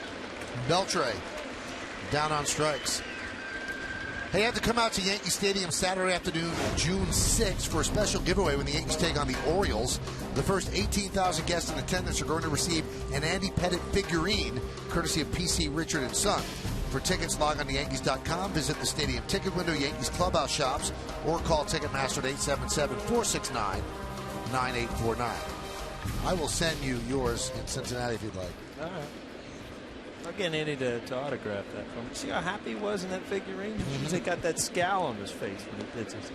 And it's rare that he'd be in the middle of his motion and have a big smile, too. Yeah. So.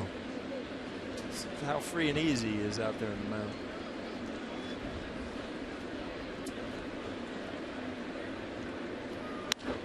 That one's grounded to first, knocked down by Overbay. 2 outs.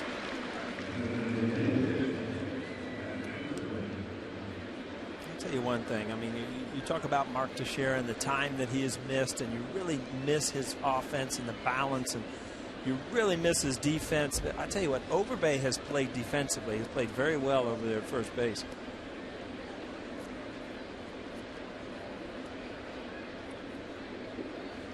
He's had a rough night tonight, leaving runners on base, and he's not taking it out on the field. There's Lance Berkman. Fouled away.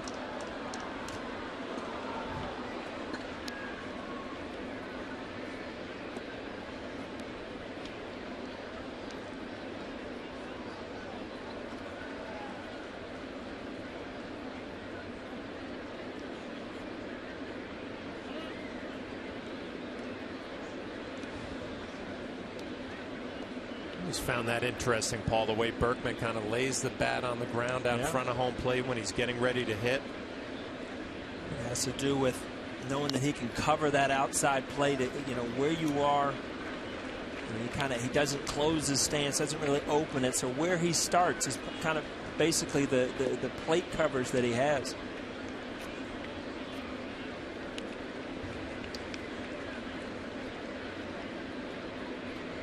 Give those, Michael. I was kind of wondering about that. It's pretty impressive. 294 career average, 366 career home runs. 1,233 RBIs. I mean, he's had some big years down with the Houston Astros and with the St. Louis Cardinals. 15 seasons. He had both knees operated on last year. I think that's why he didn't end up, you know, finishing with the Cardinals the way he wanted to. Or at least one of them. The 1-2.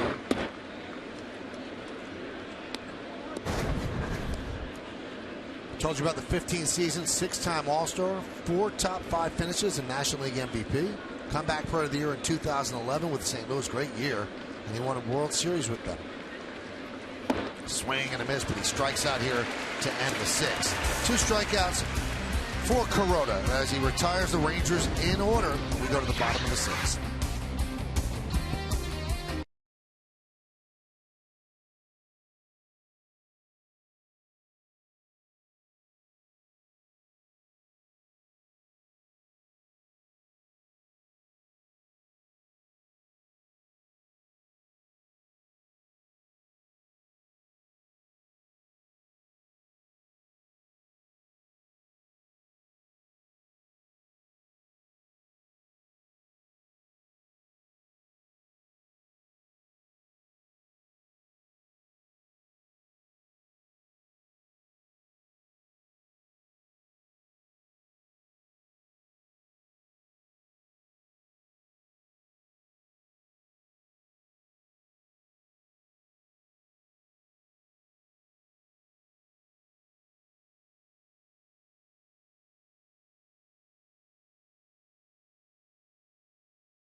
p.m. as the Bombers head to Baltimore for a series that looks to shake up the standings in the American League East.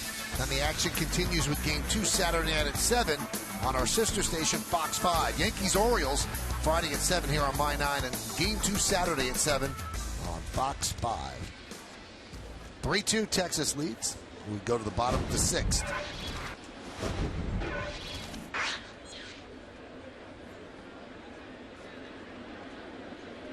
Yu Darvish will face the bottom of the Yankee order. This is an inning that Yu Darvish is going to have to kind of. Nix hits a deep fly ball to left field. Murphy back, track, wall, see ya! Tie game. 3 home runs for the Yankees.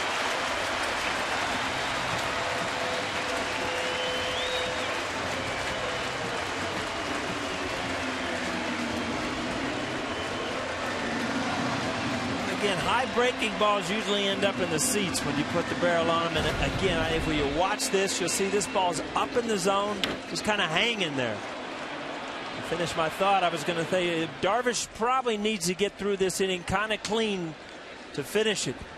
Bullpen's up. He's got a lot of pitches. He's really labored tonight, as good as he is. Here's Adams. Foul back. Well, you think about the Yankees with the 3 home runs tonight, first game with 3+ since May 20th at Baltimore, and other opportunities off of Darvish where they weren't able to capitalize, especially in that first inning. It's good to see the power come back a little bit. You know, it's funny though, if you look at the scoreboard, there are 3 home runs. You know, it's 3-3. There's solo home runs. It's like, you know, he hasn't got beat when it could really, really hurt him. Neil Cott's up in the bullpen. That's a significant home run because the Yankees have not had many home runs from right-handed batters this year. So Jason Nix connects. And Adams swings and misses. You know, Flash, I'll be anxious to see Darvish pitch again. I just wonder if it's a night that he feels like he has no fastball and he's going to have to get outs with breaking balls, or if this is the pitcher that you see. He just doesn't have his great slider, but he doesn't use his fastball that much anymore. Another slider. 3. Now, I don't know what you thought coming into this start, but when I think of Darvish, I think 95, 96, and a split. Tonight it's been all slider, curveball, a handful of splits maybe. Came out even in the first inning. It's not like he threw a lot of fastballs and got hit hard. He kind of bagged it early, like he just didn't trust it. Jamie Reed, a great trainer for the Texas Rangers, going to have some ice bags for Darvish on that elbow with all those sliders he's thrown tonight. Here's Chris Stewart. There's a breaking ball strike. 0-1.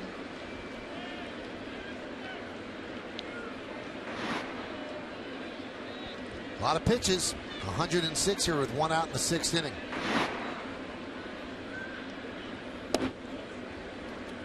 He threw 109 pitches his last time out, 110 the start before, so creeping up on those numbers. That's that last pitch I was going to say. As a catcher, don't you need to at least show the fastball? And he did, almost like in a position where he's throwing his fastball, you know, just to show it. Just to show it. And getting back to his slider. And turn that one over a little bit.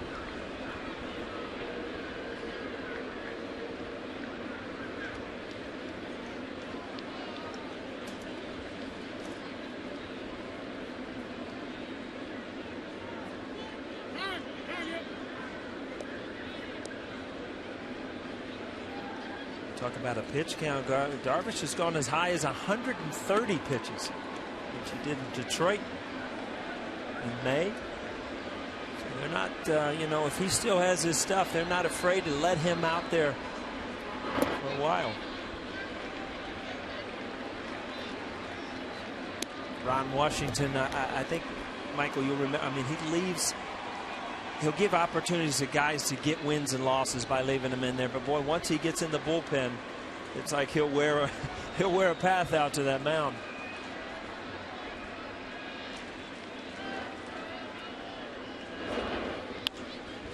That one is looped into left field. It's a base hit for Stewart. That breaks an 0 for 13 for Chris Stewart. That 1 out single. That just might be the straw that broke the back. And you see Ron Washington just knowing that, you know, this guy's giving him everything he's had. He just does not have his A stuff tonight. 3-3 game.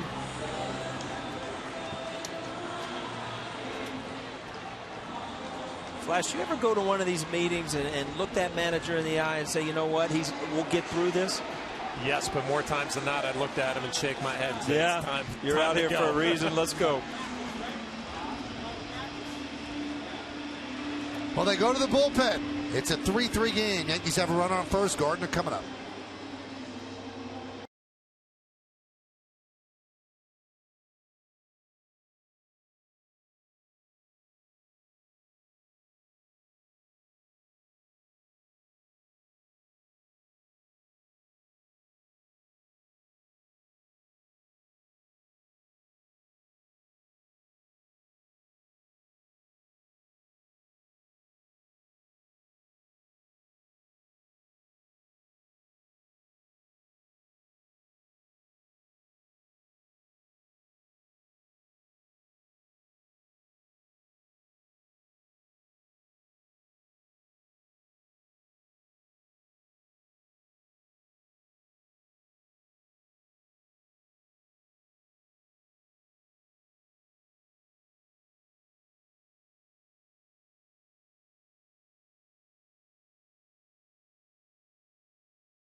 Spectator leaves a runner on first base. His second start, just his second start, where he gave the Rangers under 6 innings this season.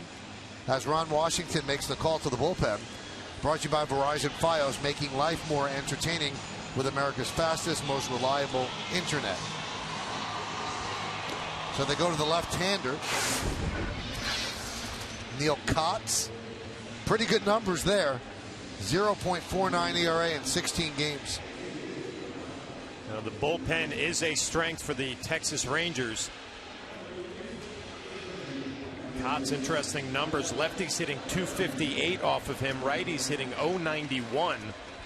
So not your traditional left-handed specialist.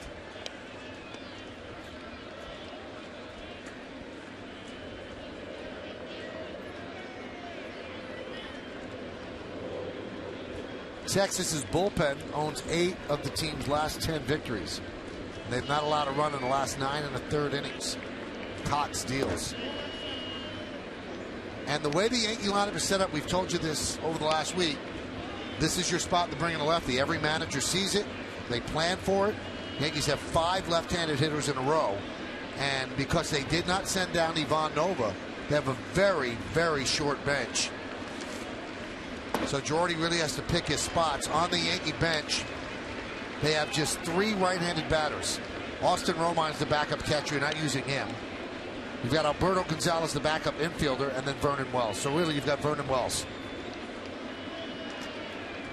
Remember, Vernon Wells came up with that big 3-run double pinch hit against the Rays last series. Gardner, good swing there. Got a good pitch to hit.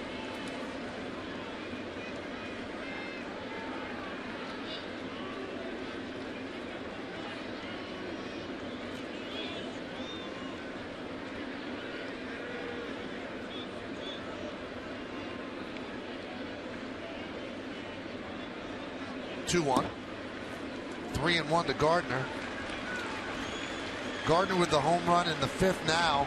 Has 11 extra base hits this month. A .345 average. 8 ribbies, scored 14 runs. And I remember in spring training, John Flaherty, you thought that he was poised for this sort of year. Well, I kind of said that I thought that he had to have a good year if the Yankees were going to have a good year because of the speed aspect. But he's swinging the bat so much more aggressively in this month than he had early on, taking a lot of pitches early on. Now all of a sudden he sees something early in the count, he's not afraid to let it fly. Remember in the past, he was almost like taking to 2 strikes, and it's just put you in such a deep hole. You just got to trust yourself as a hitter that you'll take the bad pitches, you'll work counts, but when you get good pitches to hit, you got to get some good swings in. Here's the 3-2, fouled away.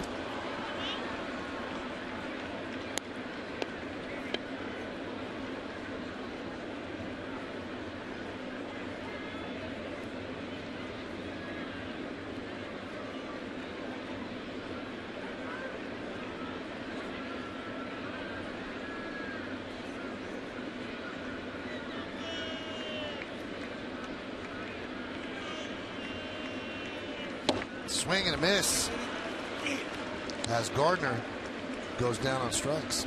Well, you see Cots going after Gardner. It's not with a big sweeping breaking ball. It's with all fastballs, 90, 92 miles an hour. Comes right at him and beats him to pick up the strikeout. Earlier in the game, I said Texas is going to get better too with their starting pitching. They've had some injuries, and you look at Hugh Darvish and how important his starts are now when he's on the pitch. You look at Texas starters: Neftali Feliz, Alexei Agondo, Colby Lewis, Matt Harrison, all starting pitching on the DL.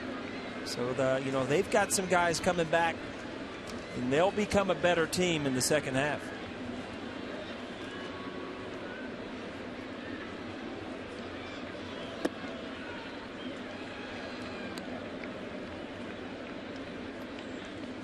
Impressive. You lose 4 of your starting pitches and still be in first place.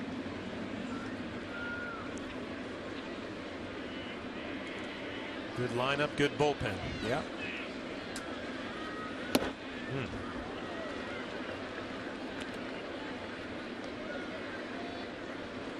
Ichiro can hit lefties. This is not a matchup that scares the Yankees. You can see he's the Yankees' leading hitter against lefties, 354.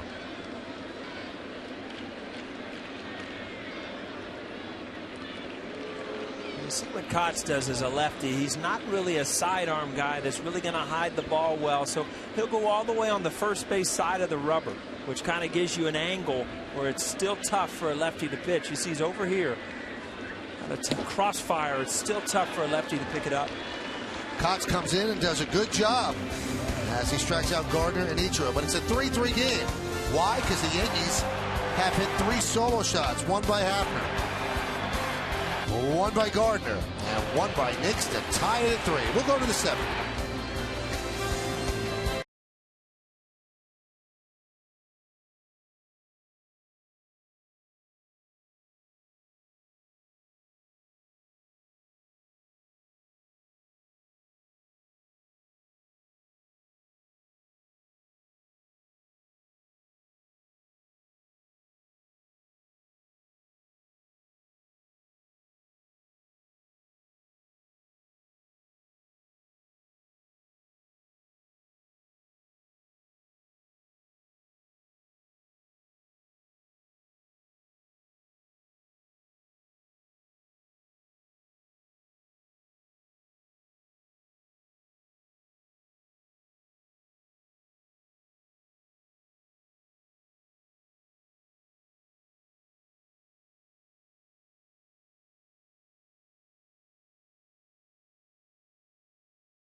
Well, right here, that's the important line. Leonis Martin with 2 solo home runs. The other ribby off the bat of Mitch Moreland. And that's the run or the runs that they've scored, they haven't done that much against Kuroda. So we go to the 7th inning. Kuroda's still in there. Darvish is out as the Rangers now are in their bullpen. And there's a scoreboard brought to you by Volkswagen. Sign then drive event. We can drive away for practically just your signature.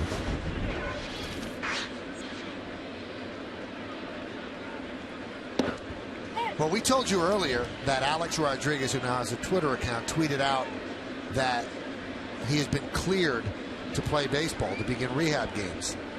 And we told you, or he might say it, but that's not the case until the Yankees announce it, because the Yankees will ultimately make that decision, not Alex Rodriguez. And Andrew Marchand of ESPNNewYork.com got a hold of Yankee General Manager Brian Cashman. And Brian, who's extraordinarily honest, said, you know what? When the Yankees want to announce something, we will. Alex should just shut up. That's it. I'm going to call Alex now. So the Yankees are calling the shots on this. Alex is not. So if Alex says he's cleared, that doesn't mean anything, and people shouldn't lock onto that. It's the New York Yankees who will make the decision of when their player is going to play. So we thought we'd follow up Alex's tweet by what the Yankees are saying, and Brian Cashman just told Andrew Marchand of ESPN New York. We're in the 7th. It's a 3-3 game.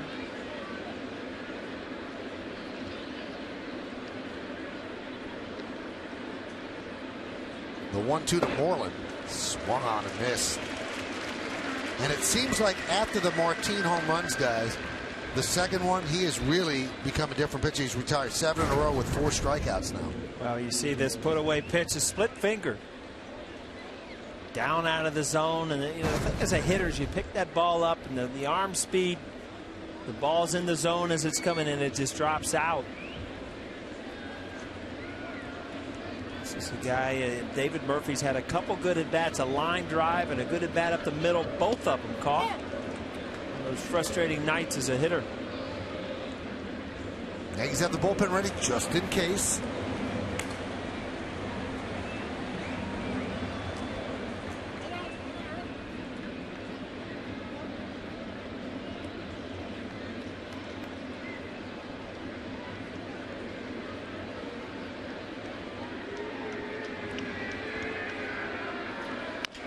Murphy grounds one softly to first. Overbay beats him to the bag. Get the second out. Now we get to see him go up against Leonis Martin again. What does he have to do differently with this kid, Paul? I know you've been impressed by the way he swings the bat. He's shown that he can get to the ball inside, but both balls have been up in the zone, and he's covered both of them. I think that, you know, you go with that hard sinker away. Well, we see what they're going to do. They're not going to let him pitch to him. You know, why do you ask me these questions, Michael? You should have known he was going out to the pen. Are you surprised? Because he's been so great, 8 in a row, but now they're going to go to Boone Logan, and they take out Kuroda after 99 pitches in a 3-3 game. Interesting move as Joe begins to mix and match out of the bullpen.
face Leonis Martin.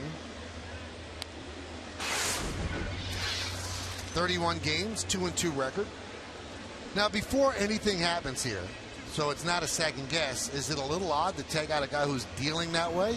I mean, he retired 8 guys in a row easily, had only 99 pitches, and you do a matchup move. Well, I'm surprised. I would have let Kuroda just pitch away to Martin. You know, a couple of sinkers, a couple of split fingers away, stay away from anything on the inside part of the plate, and see if he can go to work at the top of the lineup again. So they are in at the corners for Martin, who also has speed to go along with power. And there's a breaking ball strike. Let me see here. Let's see how many. He only had 107 his last outing, so it's not like he's been overworked. Kuroda's been good. And, you know, Girardi just feels like, you know, you're going to get into the pen anyway. We've got a good pen. It's been our strength all year. Let's just go for it now. Martin hitting .233 against lefties.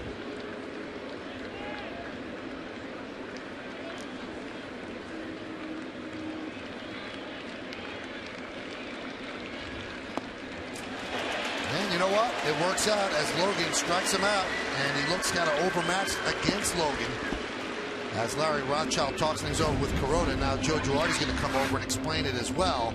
So it's interesting. After 6.5 time for the 7th inning stretch here at the stadium, Rangers and Yankees are knotted at 3, but we stay right where we are to honor America in the Bronx.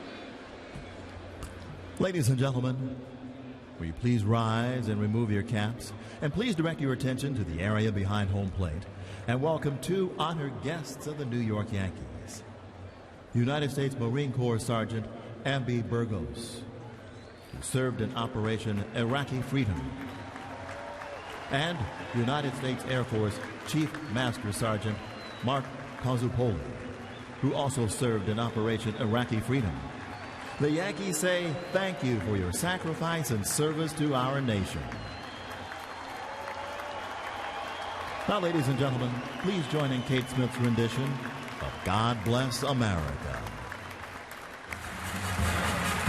God bless America, land that I love. Stand beside her and guide her through the night with a light from above, from the mountains to the prairies, to the ocean.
Well, the home runs are the scoring. I mean, in deference to our partner, all Singletons, Ken Singleton would be proud of Brett Gardner hitting a solo shot, Travis Hafner a solo shot, Jason Nix a solo shot, and that's it.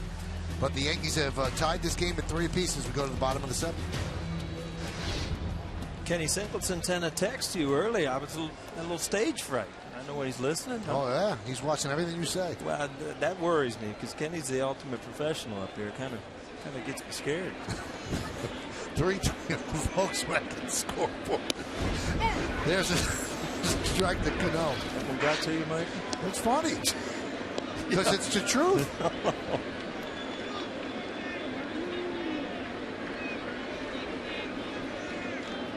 Kenny will be on with me on My 9 on Friday in Baltimore, Yankees-Orioles. So Boone Logan does his job, getting the final out of the 7th. Now David Robertson warming up to pitch the 8th inning. Just a little bird told me, Kenny will get this. I don't think you're a big golf fan, but there'll be a congressional, the Pro Tour, and I think a few of the guys are coming up to the Yankee game. Really? Yeah. Who's this little bird? The guy, the one that just flew around the booth here. Little bird, tell me you've been getting a lot of golfing in your time up here. See, you don't hear these things. You got those headphones on all the time. 3-3 game, bottom of the 7th. Cano, Hafner, and Overbay against the lefty Kotz. Strike 3, Cano down looking, and he did not like that call. He is barking at Iasonia. Oh, talked about it last inning with Kotz. He's not your typical lefty with a big breaking ball coming right at these left-handed hitters with that power fastball. And you make the call. Does it clip the front corner of the plate? Dan Iasonia, the home plate umpire, said that it did. It had the height, but obviously Robbie was arguing outside. I was outside. That's a tough one to hit. Every once in a while, you got to grab one of those boat oars out of, the boats a little longer, a little paddle. You can reach that thing. You look at the way this lineup's set up, guys, and you'd say you got to put a righty there so you could stop a manager from doing this. But who was that guy? Well, Mark Teixeira was that guy until the news that we've gotten about this quarter zone shot not getting the job done. Ground ball to first. Moreland flips to Kotz. 2 away. Jason Frazier warming up for the Rangers. This copyrighted telecast presented by authority of the New York Yankees and may not be reproduced or retransmitted in any form, and the accounts and descriptions of this game may not be disseminated without the express written consent of the New York Yankees. There's a right-handed bat, but he's probably only going to start against left-handed pitchers for a while, so he'll be the DH instead of Hafner, and that breaks it up a bit. But in these cases, when a righty starts, you have set it up for the other manager to make an easy bullpen move if you've got a good left-hander. Well, I'll tell you what, this little break for Vernon Wells might be what he needed, and the break's going to last as long as Almonte continues to be successful out there. But he was at a point where he hadn't played this many games in a while because of injuries and because he wasn't playing every day. And all of a sudden you get mentally fatigued just as much as you do physically of just grinding every day. That 3-run double the other day really picked him up. Wouldn't be surprised when he gets back out there to see a little different Vernon Wells. Breaks can really help sometimes. Every once in a while, Michael, when you get in the habit of shooting 85 on the golf course, you got to take a few days off. Got to clear your mind. Right, Flag? I take a couple of days of 85s the way things have been going for me. Yeah.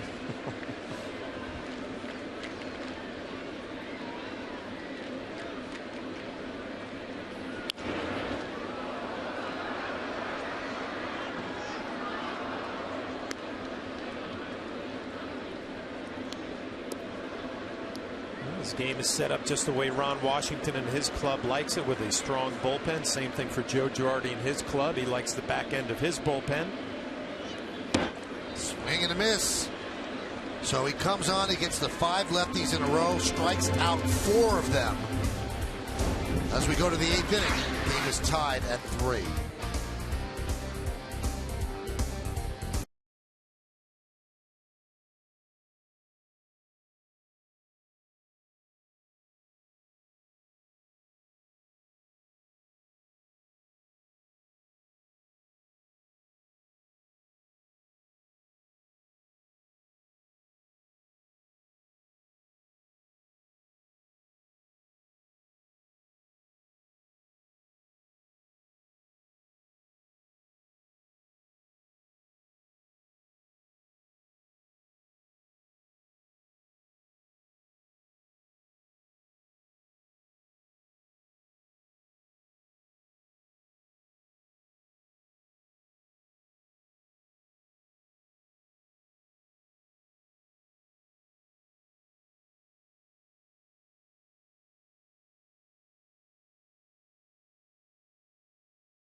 Brought to you by Optimum, with your TV, phone, and internet company.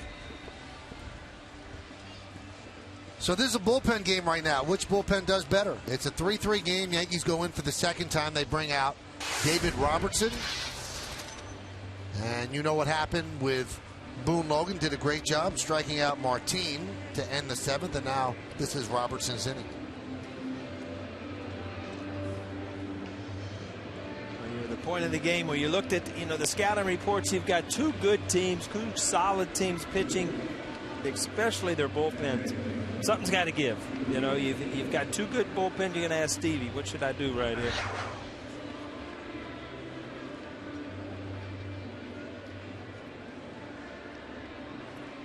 All right, so Logan does his job, and now Robertson will face the top of the Rangers order. It's funny, you were talking about, the left-hander after left-hander in the Yankee lineup. If you get the call that you're Cots and you come in, you're like, this is fun. This lefty after lefty. And it's lefty after lefty, Paul, with no option to go to a righty. They've got to stay with the lefties. They're kind of locked into it. They have one move to make and have to decide when they make that move.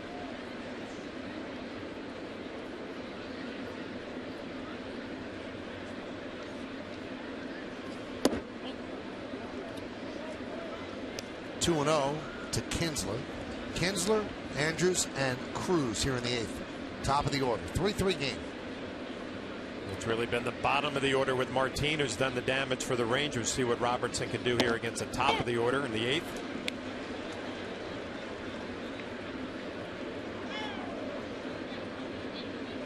Kinsler with some power. Andrews coming up afterward has some speed.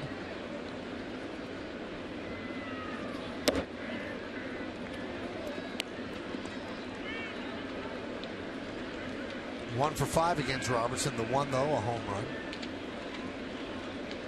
It's the one the pitcher remembers, right? Oh, yeah. Line drive. Again, Kinsler is so quick inside.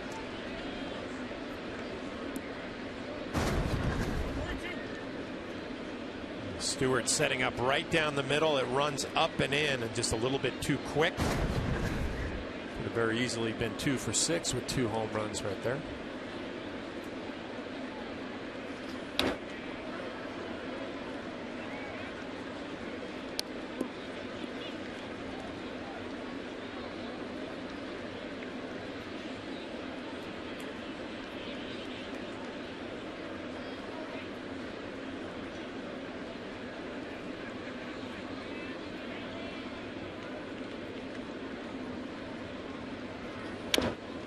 Sounds like a broken bat, and it is. A short of the wood goes down the third baseline.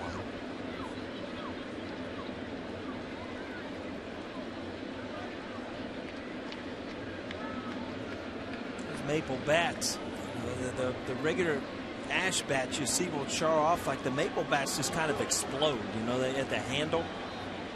I don't think they have the same grains that the old ash bats have.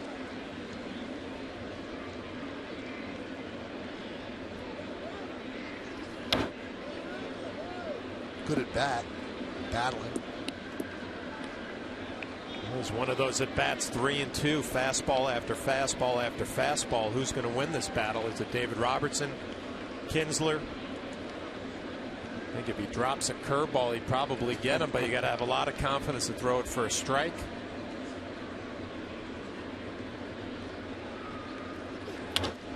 Grounded to third, backhanded by Adams. Sets, throws, got him.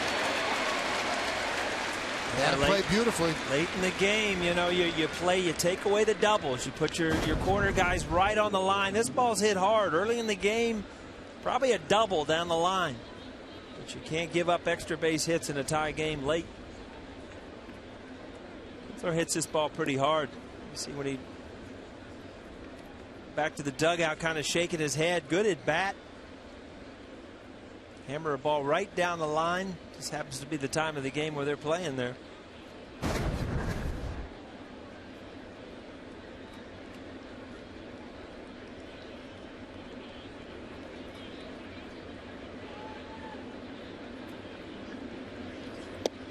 There's a strike.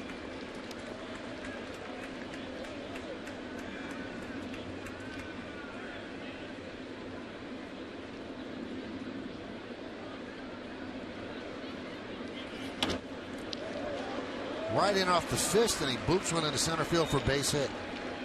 I was just thinking, if you're Chris Stewart, you would love to get this guy out because he's got 16 stolen bases. He's only been thrown out twice. And now if you're Stewart behind the plate, you start thinking, I got Cruz up there with a lot of power and a guy who can run at first base. This gives you a lot more to think about with a speedy base runner in a tie game. It sticks out at me. Andrews is a pretty good hitter. Coming into the game hitting 237. That's not him at all. Well, he had struggled so much batting leadoff, just didn't like it, didn't do well. And now the average starting to get up there again with Kinsler at the top of the order. It's amazing what a difference a spot in the order makes. Yeah.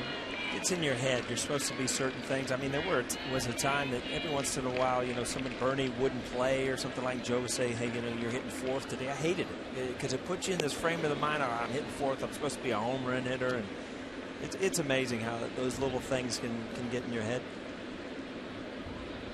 You see how Robertson, how much, you talked about him stealing bases, but you can't just throw fastballs to Cruz. He starts him off with a breaking ball. Runner goes. Throw to second. Got him. Great throw. He got a good jump. Stewart did everything perfect. Flash, go through this because it doesn't get any better than this. Well, you talked early on about Chris Stewart blocking balls in the dirt. He's had a good night throwing the baseball, and this is what his job is. Late in games, nobody better getting rid of the ball. Accuracy, a nice tag by Robinson Cano. Maybe a little bit to the shortstop side. And this is a guy who had stolen 16 stolen bases coming into this game. Only been thrown out a few times. Big play by Chris Stewart, who's now thrown out 10 of 22 base stealers this season. You said earlier in the game, a lot of players in the field, go home feeling good about 2 for 4, 1 for 3. That might be the play right there that, changed this game. Yeah.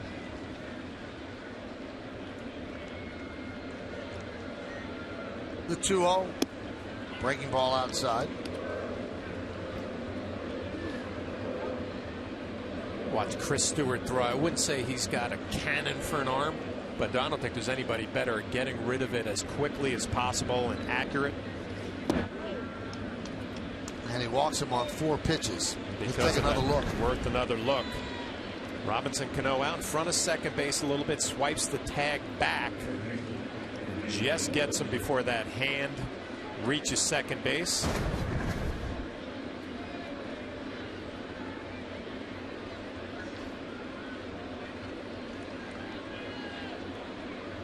So a walk to Cruz, and that'll bring up Beltre.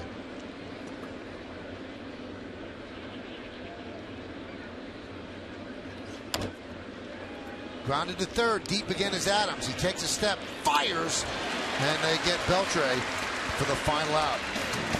No runs a hit, no errors, and 1 man left. We're going to the bottom of the 8th, 3-3.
DNA with Dodge passion and design.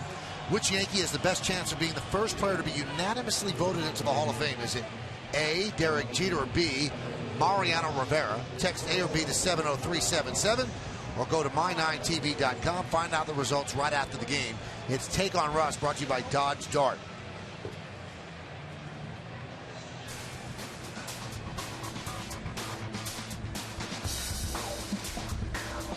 And remember, right after the game, the Verizon Fios game wrap-up. Russ Salzberg is going to break down tonight's action. We'll have news and reaction from the locker room. It's on the 10 o'clock news on My 9. 3-3, Tanner Scheppers, new pitcher. And he deals to Almonte low, 1-1. Well, I'm interested to see Almonte's approach here. As you see, the numbers for Scheppers are outstanding. 14 walks in 38 innings, but an impressive 5-0.95. 98 with the fastball. There's two pitches right there, right on the inside corner. You got neither of them. As a young hitter, you got to think, man, this league's great. They make them throw it right down the middle. Lined into center field. Martin makes the play for the first out. I was interested in that at bat for a young kid. Is he going to go up there in a tie game trying to go deep and maybe do a little bit too much? He did. Right back up the middle. Same approach we've seen.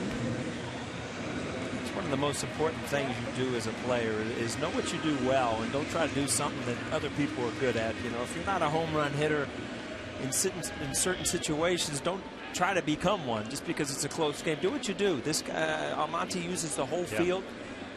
And he's running that ball in out over the plate to try to hook that ball out. You do nothing but roll over and hit ground balls. Good at bat.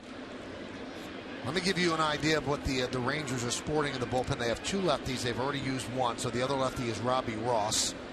And they have 5 right-handers, Scheppers being one of them, obviously. Chopped over the mound. Charging is Kinsler. And he gets Nix for the second out. And the closer for the Rangers is Joe Nathan, and it's going to be interesting to see if they use him because he has pitched in 4 games in a row.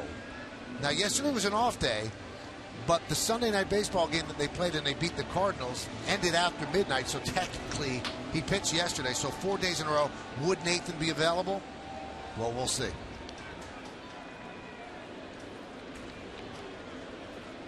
You see Scheppers, I mean, at 97, and that's usually a 4-seam fastball, there's a ton of movement on his ball, too. That's 98. He's really dialing it up now.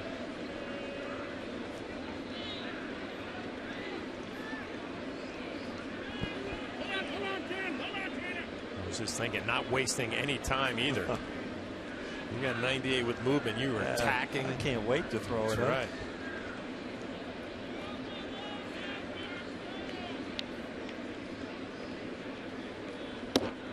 Got a slider too. Come on now. That's kind of unfair at this point. Well, that's what's left out of the bullpen. Then you've Kotz and Scheppers. The 0-2. No. So 98 with the fastball, 86 with the breaking ball. So even if you throw a bad breaking ball, the separation of velocity might be able to get you. I'll tell you what. I'd like to take my chances with 98 and 86. 1-2. Adams has struck out twice. Game is tied after 8 innings at home. There's no save situation, so Mariano will pitch the 9th. And Adams has struck out 3 times. He's now 1 for his last 21. Strong inning by Scheppers. We're going to the 9th, tied at 3.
State Ford dealers.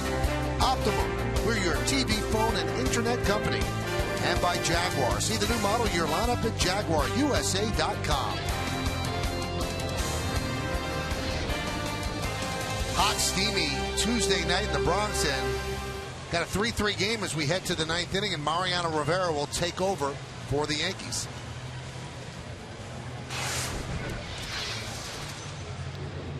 The numbers, 26 out of 27. They're obviously not a save situation. Comes into a tie game. 1.61 ERA.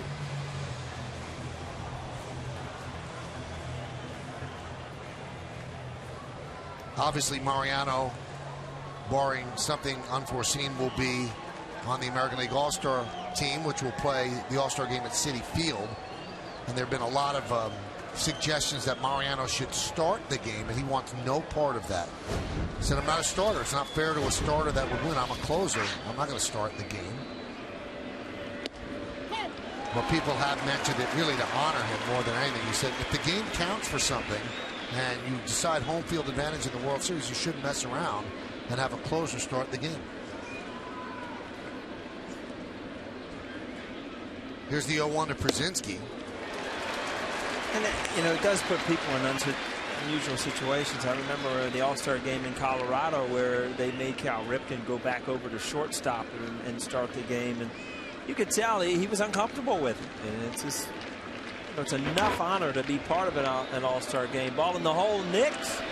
Call it, Mike. You got it. You called it well.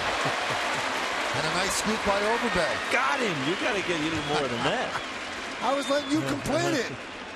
That was you my started first the call. game. Yeah, it was my good. First call. See it again. Again, this isn't an easy play. Going away from the play. Overbay makes a good pick. See, this ball doesn't hit that seam, hits the dirt. Get a better hop. Przinsky's going to made the help. call, yeah. Not the one we made. No, he made the wrong call. Nice play by Knicks.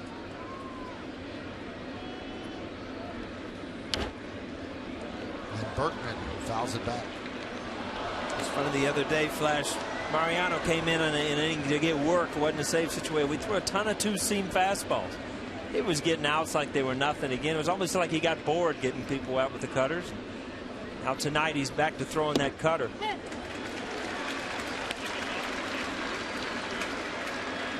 Joe Nathan, who has worked 4 games in a row, is up. Now, would they bring him into a tie game? Because there could be a safe situation on the road in extra innings. The 0-2. Shattered bat. Soft ground ball to Cano. 2 outs, and the barrel flies into the stand. Seems like everybody is okay.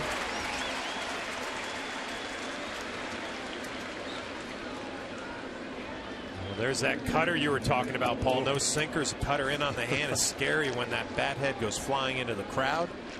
It goes to show you how much force. I mean, this cut fastball, it starts and looks like it's going to be a good pitch. And see Lance Berkman, as you swing, you got nothing but a handle left. But you're not the first one that happened to. Mariano's done it for the past, I don't know, 15, 16 years.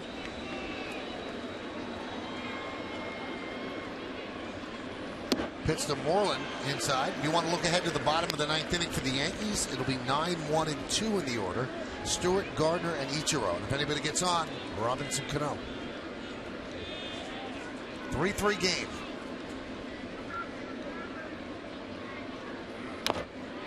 One and one. Flashy must have been fun to catch. You know, you set up at a target, and you know you're not going to reach much. The ball's pretty much going to be there. Well, I mean, the control was impeccable, but also he's as good as anybody is reading swings. Like if Moreland wants to keep swinging at that cutter in, he'll keep going in off the plate a little bit more. Let him swing if he wants. And once he senses a hitter is getting some better passes at the baseball, then he goes to the other side.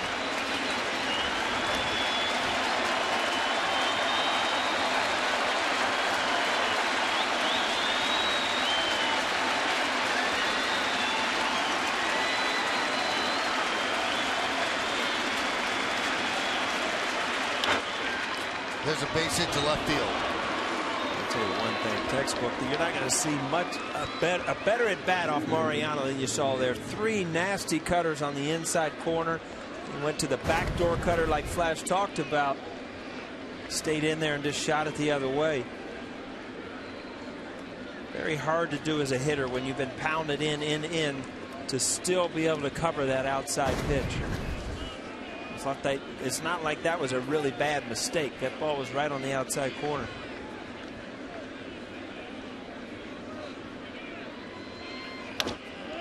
Grounded right to Overbay. Murphy's out, and we go to the bottom of the ninth.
Russ Salzberg will break down tonight's action, plus have news and reaction from the locker room.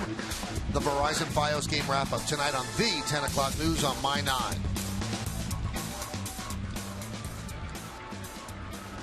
All right, so Sheppers stays in there in a 3-3 game, bottom of the ninth. Stewart leads it off. Pitch outside, 1-0.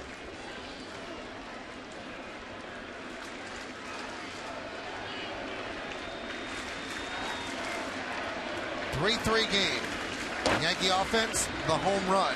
Solo shots by Hafner, Nix, and Gardner.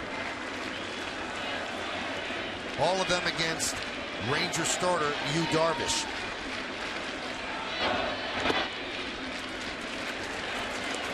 Three 3-0 as Stewart would love to just get on, and then you could have Gardner bunt. Sheppers deals. He walked him on 4 pitches, so the winning run is on.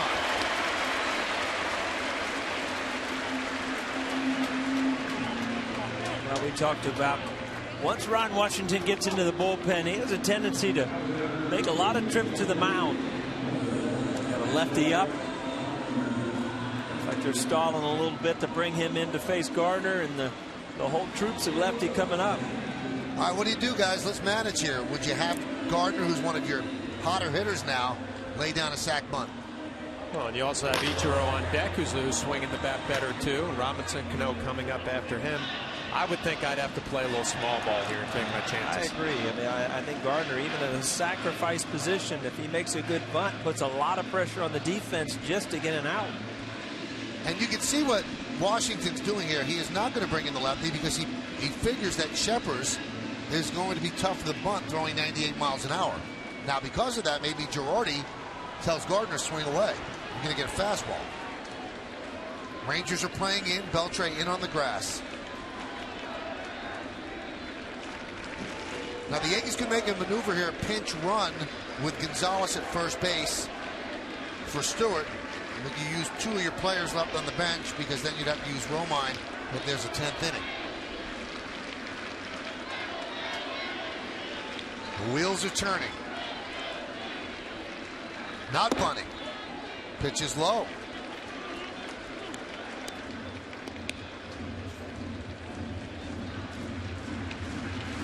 And Girardi might be thinking, even if he hits the ball on the ground, it's going to be tough to double him up. And then to get the second, I have steal. And now you start thinking Shepard's thrown 5 pitches, all of them have been balls, so you prove or have to make him prove to you can throw a strike.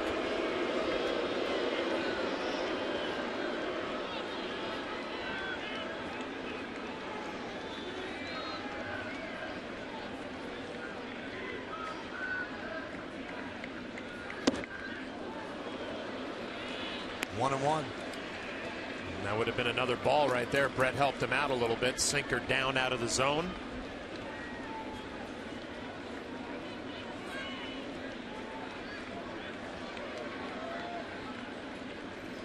And we get that mic on Joe Girardi sometimes in spring training. We need it. Do you really think what's going on? Now we're not allowed. No? No. 1-1. Ooh. Got a borderline call, and Gardner knows that just turned this at bat around. It certainly did, Michael, and that's what the umpires, I don't think, understand, that how one pitch can really turn it around. Oh, it's close, but it's up and away.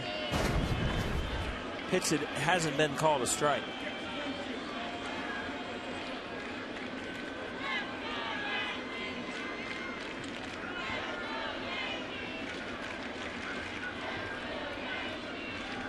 You're in the box, is it tough to shake that off that you're ticked off at that call? I mean, the game situation helps. I mean, you step back in, you see the scoreboard is 3-3. You've got a man on base, so it is easier in a situation like this to realize, you know, what's at stake here. Chop to first. They get one, and the ball is thrown away. But backing up is Przinsky. And he's going to go tag Gardner. And Gardner said, go ahead, tag me. I didn't turn. And I think Gardner, you know, didn't make a complete turn. And you'll see what Przinsky sees here. Just kind of stopping to pick up the ball. See, he looks back to see if it goes in the dugout. Wouldn't have had him anyway. But I'll be very disappointed as a fan if Brett Gardner doesn't get an opportunity to steal a base here. Przinsky, a good catcher, but not one of the better catchers at throwing guys out. He did not come close to making that turn. So now here's Ichiro. And do it early, Paul, right? Absolutely. First or second pitch. Yeah, you've got to go early because the hitter you can't take so many pitches to put yourself in a, you can take a strike, but you don't want to dig too big of a hole. Put yourself a good pitcher. Hard throwers are usually slow to the plate.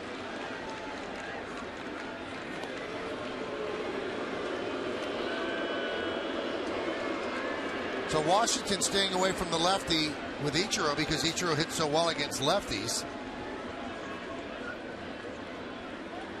But maybe he brings him in to face Cano. Runner goes. Strike. Throw to second. Got him. Good throw by Przinsky for the second out.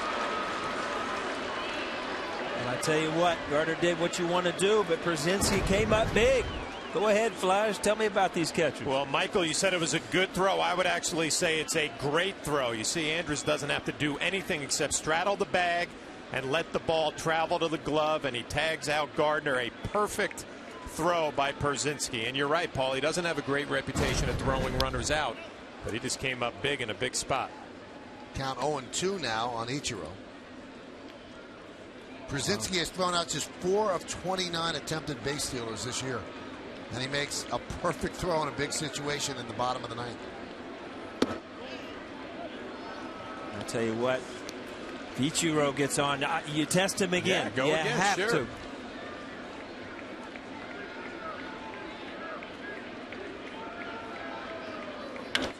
That one's driven deep to right field. Cruz back, looking up. See ya! Yankees win 4-3. 4 solo home runs give the Yankees a win. As Ichiro walks it off. And the Yankees wait for him at home plate.